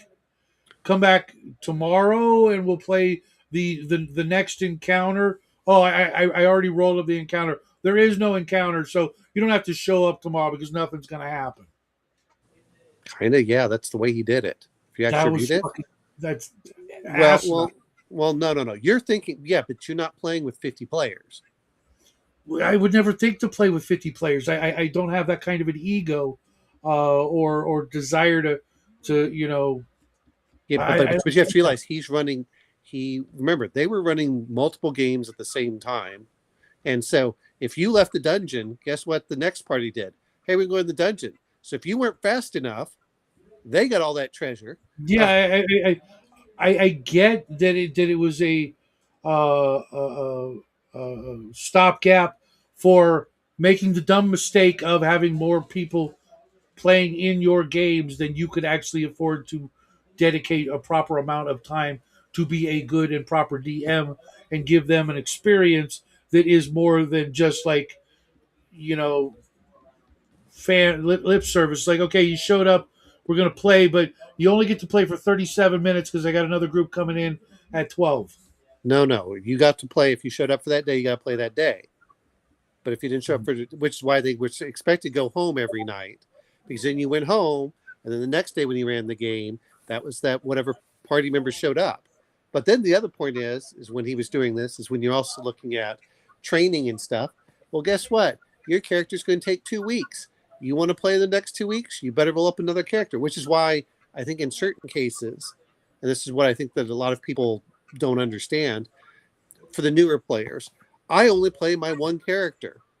And back then it was like, I got a roster of characters because I want to play every night, or I want to play like 2 or 3 times. Yeah, we had multiple characters, but we never had more than a dozen players, and if somebody Yeah, couldn't make it or whatever, we'll play without them. And sometimes there would be, maybe one DM would have like two groups, but for the most part, it was well, everybody this shows up to play, and we're gonna just keep playing out. In let's say on Thursday, we actually played through 7.5 days sure. of a game. Well, yes, but we're talking the way. This is the problem. The way Gygax played the game, and the way it's written, versus the way that we played the game, are two very different things. Is what I'm trying to say. And then the other part was, yeah, but that was only because he had literally too many people trying to play with one DM. He should have just said, "You guys go find another DM. Why don't you be a DM? I got this group, and I'm going to he just be had with this." he had multiple DMs, but the whole point was is that it was all 1-to-1 because he had multiple groups. Hey, guess what? So and so shows up. Remember, this is kind of like if you show up for the day, you played to go in the dungeon that day, and if you didn't show up, then guess what? That's why your character went back into town, and whenever you showed up, that was the 1-to-1. Again, we weren't playing with groups big enough because I agree with you. When I was playing with my friends, we had 4 to 6 players, and we went, okay, we're all going to be playing. And we went, okay, we can get on a ship. All right. Well, yeah, you can fast forward through stuff because the only people in your world that you have to interact with, I mean, we're talking about real world and versus the game, is that core little group you have right there, which is very different than what Gygax did, which again, he was doing a club. The club, he was playing as a club, not as a party, which is why when you start looking at paladins and rangers, you're not allowed to play with evil characters. Well, guess what? This is tonight, these people are playing evil characters. You can't join. Well, paladin, guess what? That's the same thing. And some of them, like I said, is, I don't have the nostalgia goggles for it, but the more I read on the way he wrote things. He was trying to do this living, breathing world. It's like, okay, if your character wants to get on a ship, and I've actually heard a guy that does this too, but if your character gets on the ship and it takes 21 days, that character is out of play for 21 days. And then, he'll be back on Sunday, April 10th or something. That's crazy. Well, Hey, yeah, man. I mean, that's not the way that we play, but that's the way that he did. And that's not the way I like to play either, because I will fast forward through stuff. I mean, like you said, do I want to play 1-1? No, but it did make certain things there. If you were going across the world and it took 4 months, you're like, my character's probably not doing that. And then you get Yeah, but in the real world, what's going to happen in those 3 weeks that we're not playing because you want to play 1-1? I'm going to find another game. well, Or I no, might play 3 dozen different games where I'm not being freaking penalized because you want to do this freaking, experiment in putting off the game. he wasn't putting off the game. You played Well, no, if you another tried that character. today, if you tried Well, that today, you know what I mean? It's like people no. do. But what I'm saying is that that's where you go over and like, okay, I'd like to play. Well, give me your And other in character 3 weeks, because I this can character. completely not even want to play that character anymore. I don't even give a shit. 3 weeks, I gotta wait. Yeah, I mean, in 3 weeks, I could freaking make up a character the next day, and by the time the 3 weeks have gone, I could have gone on like 18 different freaking adventures, and I'm now retiring that character because he's like 12th level, and I had a good ass time, and I totally forgot about your West Marches, 1-1 bullshit. Again, I could have died in that time. Come on. yeah, but I'm saying, but that's the way that he did it. But that's the other thing too, is that's why Things have he changed. didn't have 50th level characters in his games. Yeah, but everybody else. Well, that was his complaint when they started doing that. But I'm saying, Yeah, if you're because that's what the people actually were going to do, no matter what he said, because that's what happened, and well, everybody's seen it or heard about it. Somebody who's had a grossly powerful character of insane levels because they played every day and played a whole bunch of crazy ass adventures, whereas they're freaking muddling around with freaking 1-1 bullshit, and not being able to get more than a day's worth of adventuring in a day, and fast forwarding through the dumb mundane parts, like training. but he wasn't fast forwarding through them because he No, had that's what I other mean. That's what groups. everybody else does But because nobody wants to sit and freaking wait. I mean, if you told me come back in 3 weeks, real time, because your character would be done training, I'd be like, yeah, I'm not coming back. I didn't say come back in 3 weeks. I said get another character if you want to play. Yeah, I do. No, I like the character I was playing, and you apparently don't like the character I was playing because you're freaking dicking me with having to come back in 3 weeks. What the hell is that shit? Snap your fingers. Training's over. Let's play. Okay. Yes, but Right? we're not playing like he did. Okay, that's Well, the problem. But no. Well, actually, This is why. I'm the closest person that I know that is because I run a game 4 nights a week. They're all different games, but you know what I mean. They're not in the I same still would world. never They think are of not in doing the same that. world. That's the difference. Well, You're no, not I got playing two the same games that are world. in the same world, and I would never think of doing 1-1. Well, that's why they did 1-1. Personally, I like doing like a 3 or 4-1. For certain Depends things. on what happens. I'm not gonna arbitrarily say every game is gonna fit in this little niche of time. I mean, we've played games where a month went by like that. Oh, Just I because know. Oh, I know. that's what the story needed. I mean, sure, a lot of stories will give you every day in the life of a hobbit on his way to Mordor. Some people don't like that. Some I people agree. want to fast I'm forward not through saying the that people main don't. I'm saying the way that Gygax did. I And know, it's I not know. stupid. It's just a different way of playing. Well, Was it was a way of playing to that they uh, didn't deal like. with a That's situation that yes. will never be seen again uh, by the masses. Sure, Well, little groups of people will do it, but in modern society, when you could just as easily go and freaking do a whole lot of things that are more enticing than playing that style and more satisfying, or at least more instantly gratifying. I'm not disagreeing with you on that. I'm just saying if we're talking about things the way that they're supposed to be played, And that's the problem that we have is whenever we start talking about stuff, because I agree with you. Did I ever play 1-to-1? No. And there's a reason I didn't play 1-to-1. Specifically because everyone wanted to play the same characters.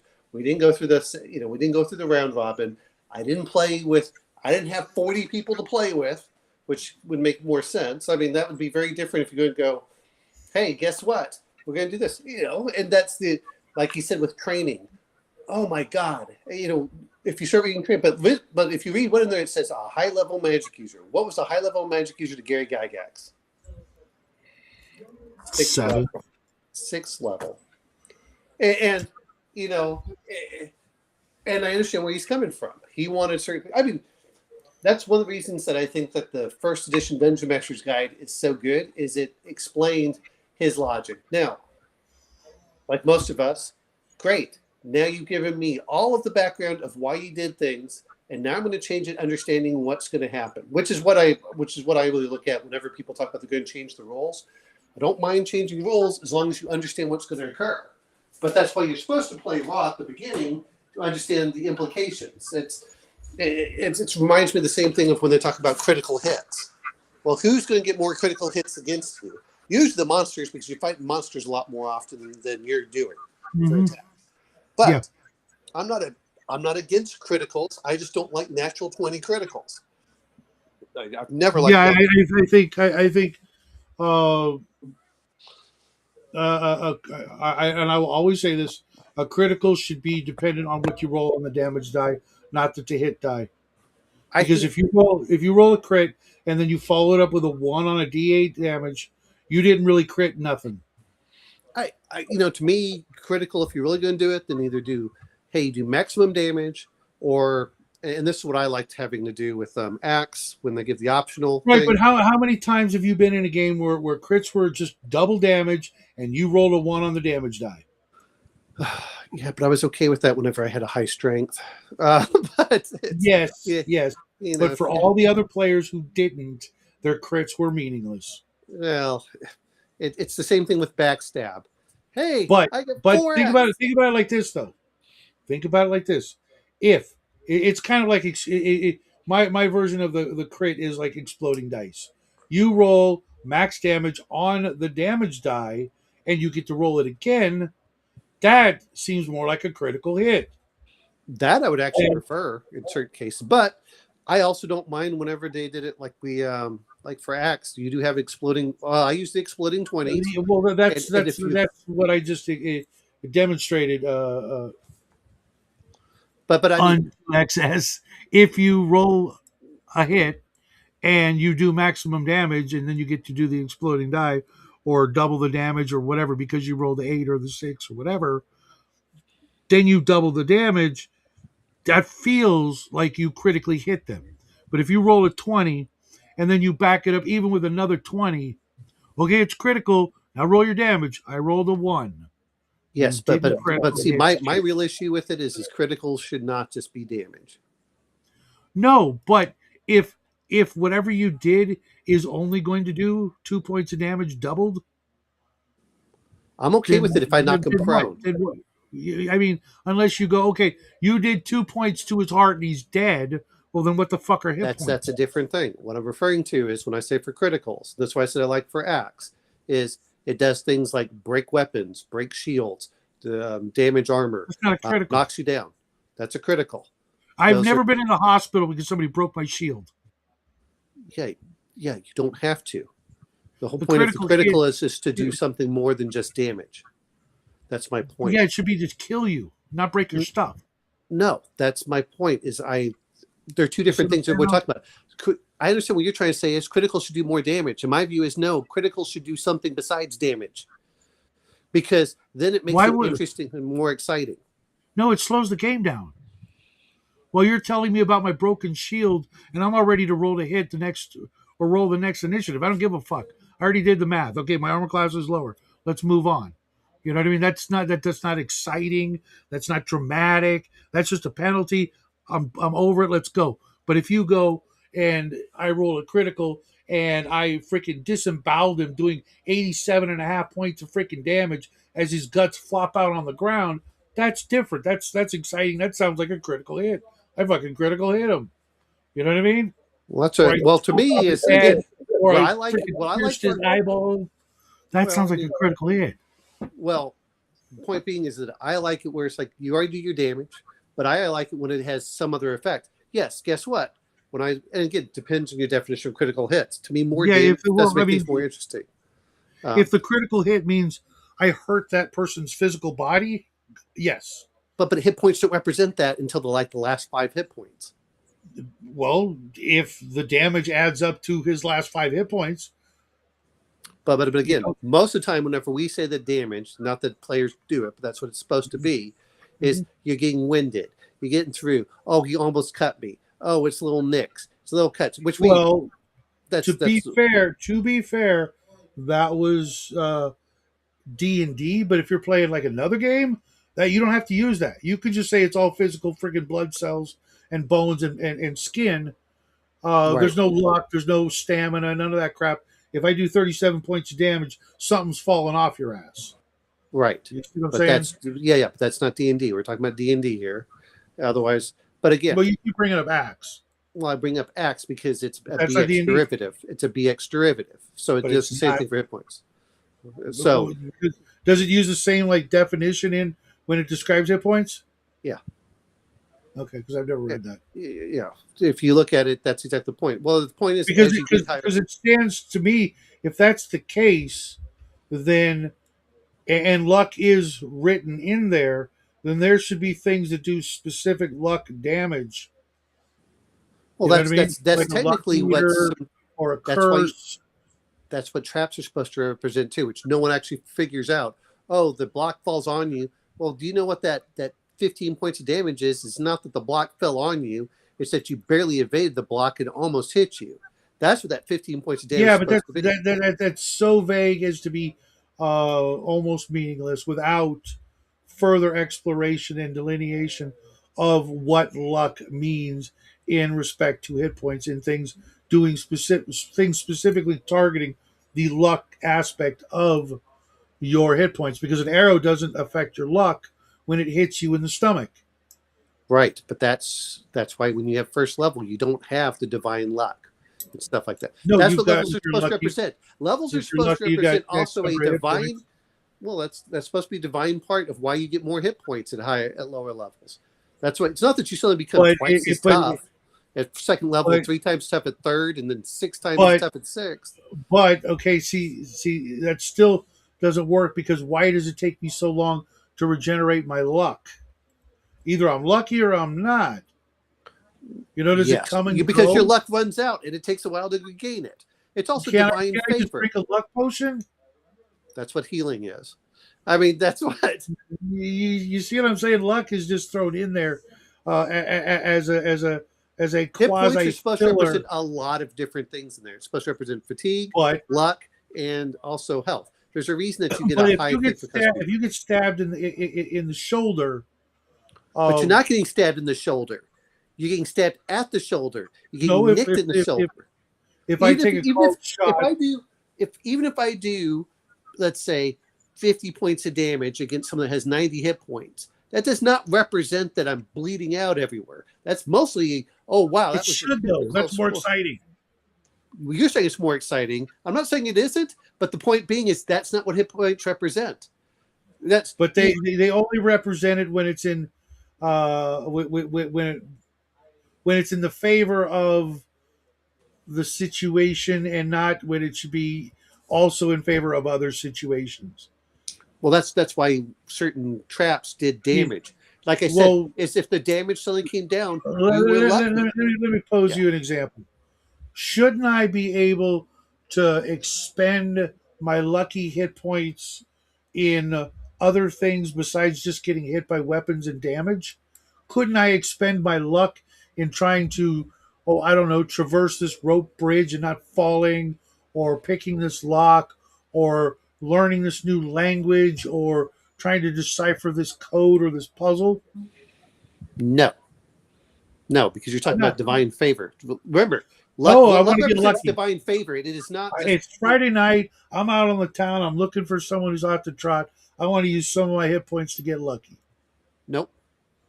That's no, because you're confusing the two. Luck is luck, man.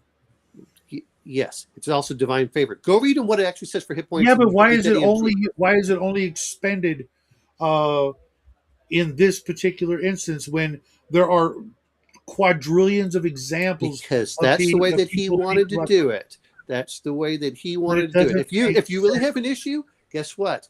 Cipher system allows I you can to I do can that. go get my Ouija board and I can call them up. I know. No, I mean it doesn't make sense to use the word luck.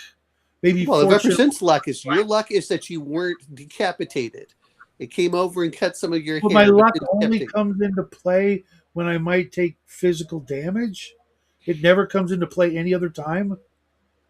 That's the way that he looked at it. Yes. Yeah. Again, that's what he's saying is for hit points. If you're trying to say But other does stuff, that make then does that make not as much sense when you look at it you're like that? trying to explain.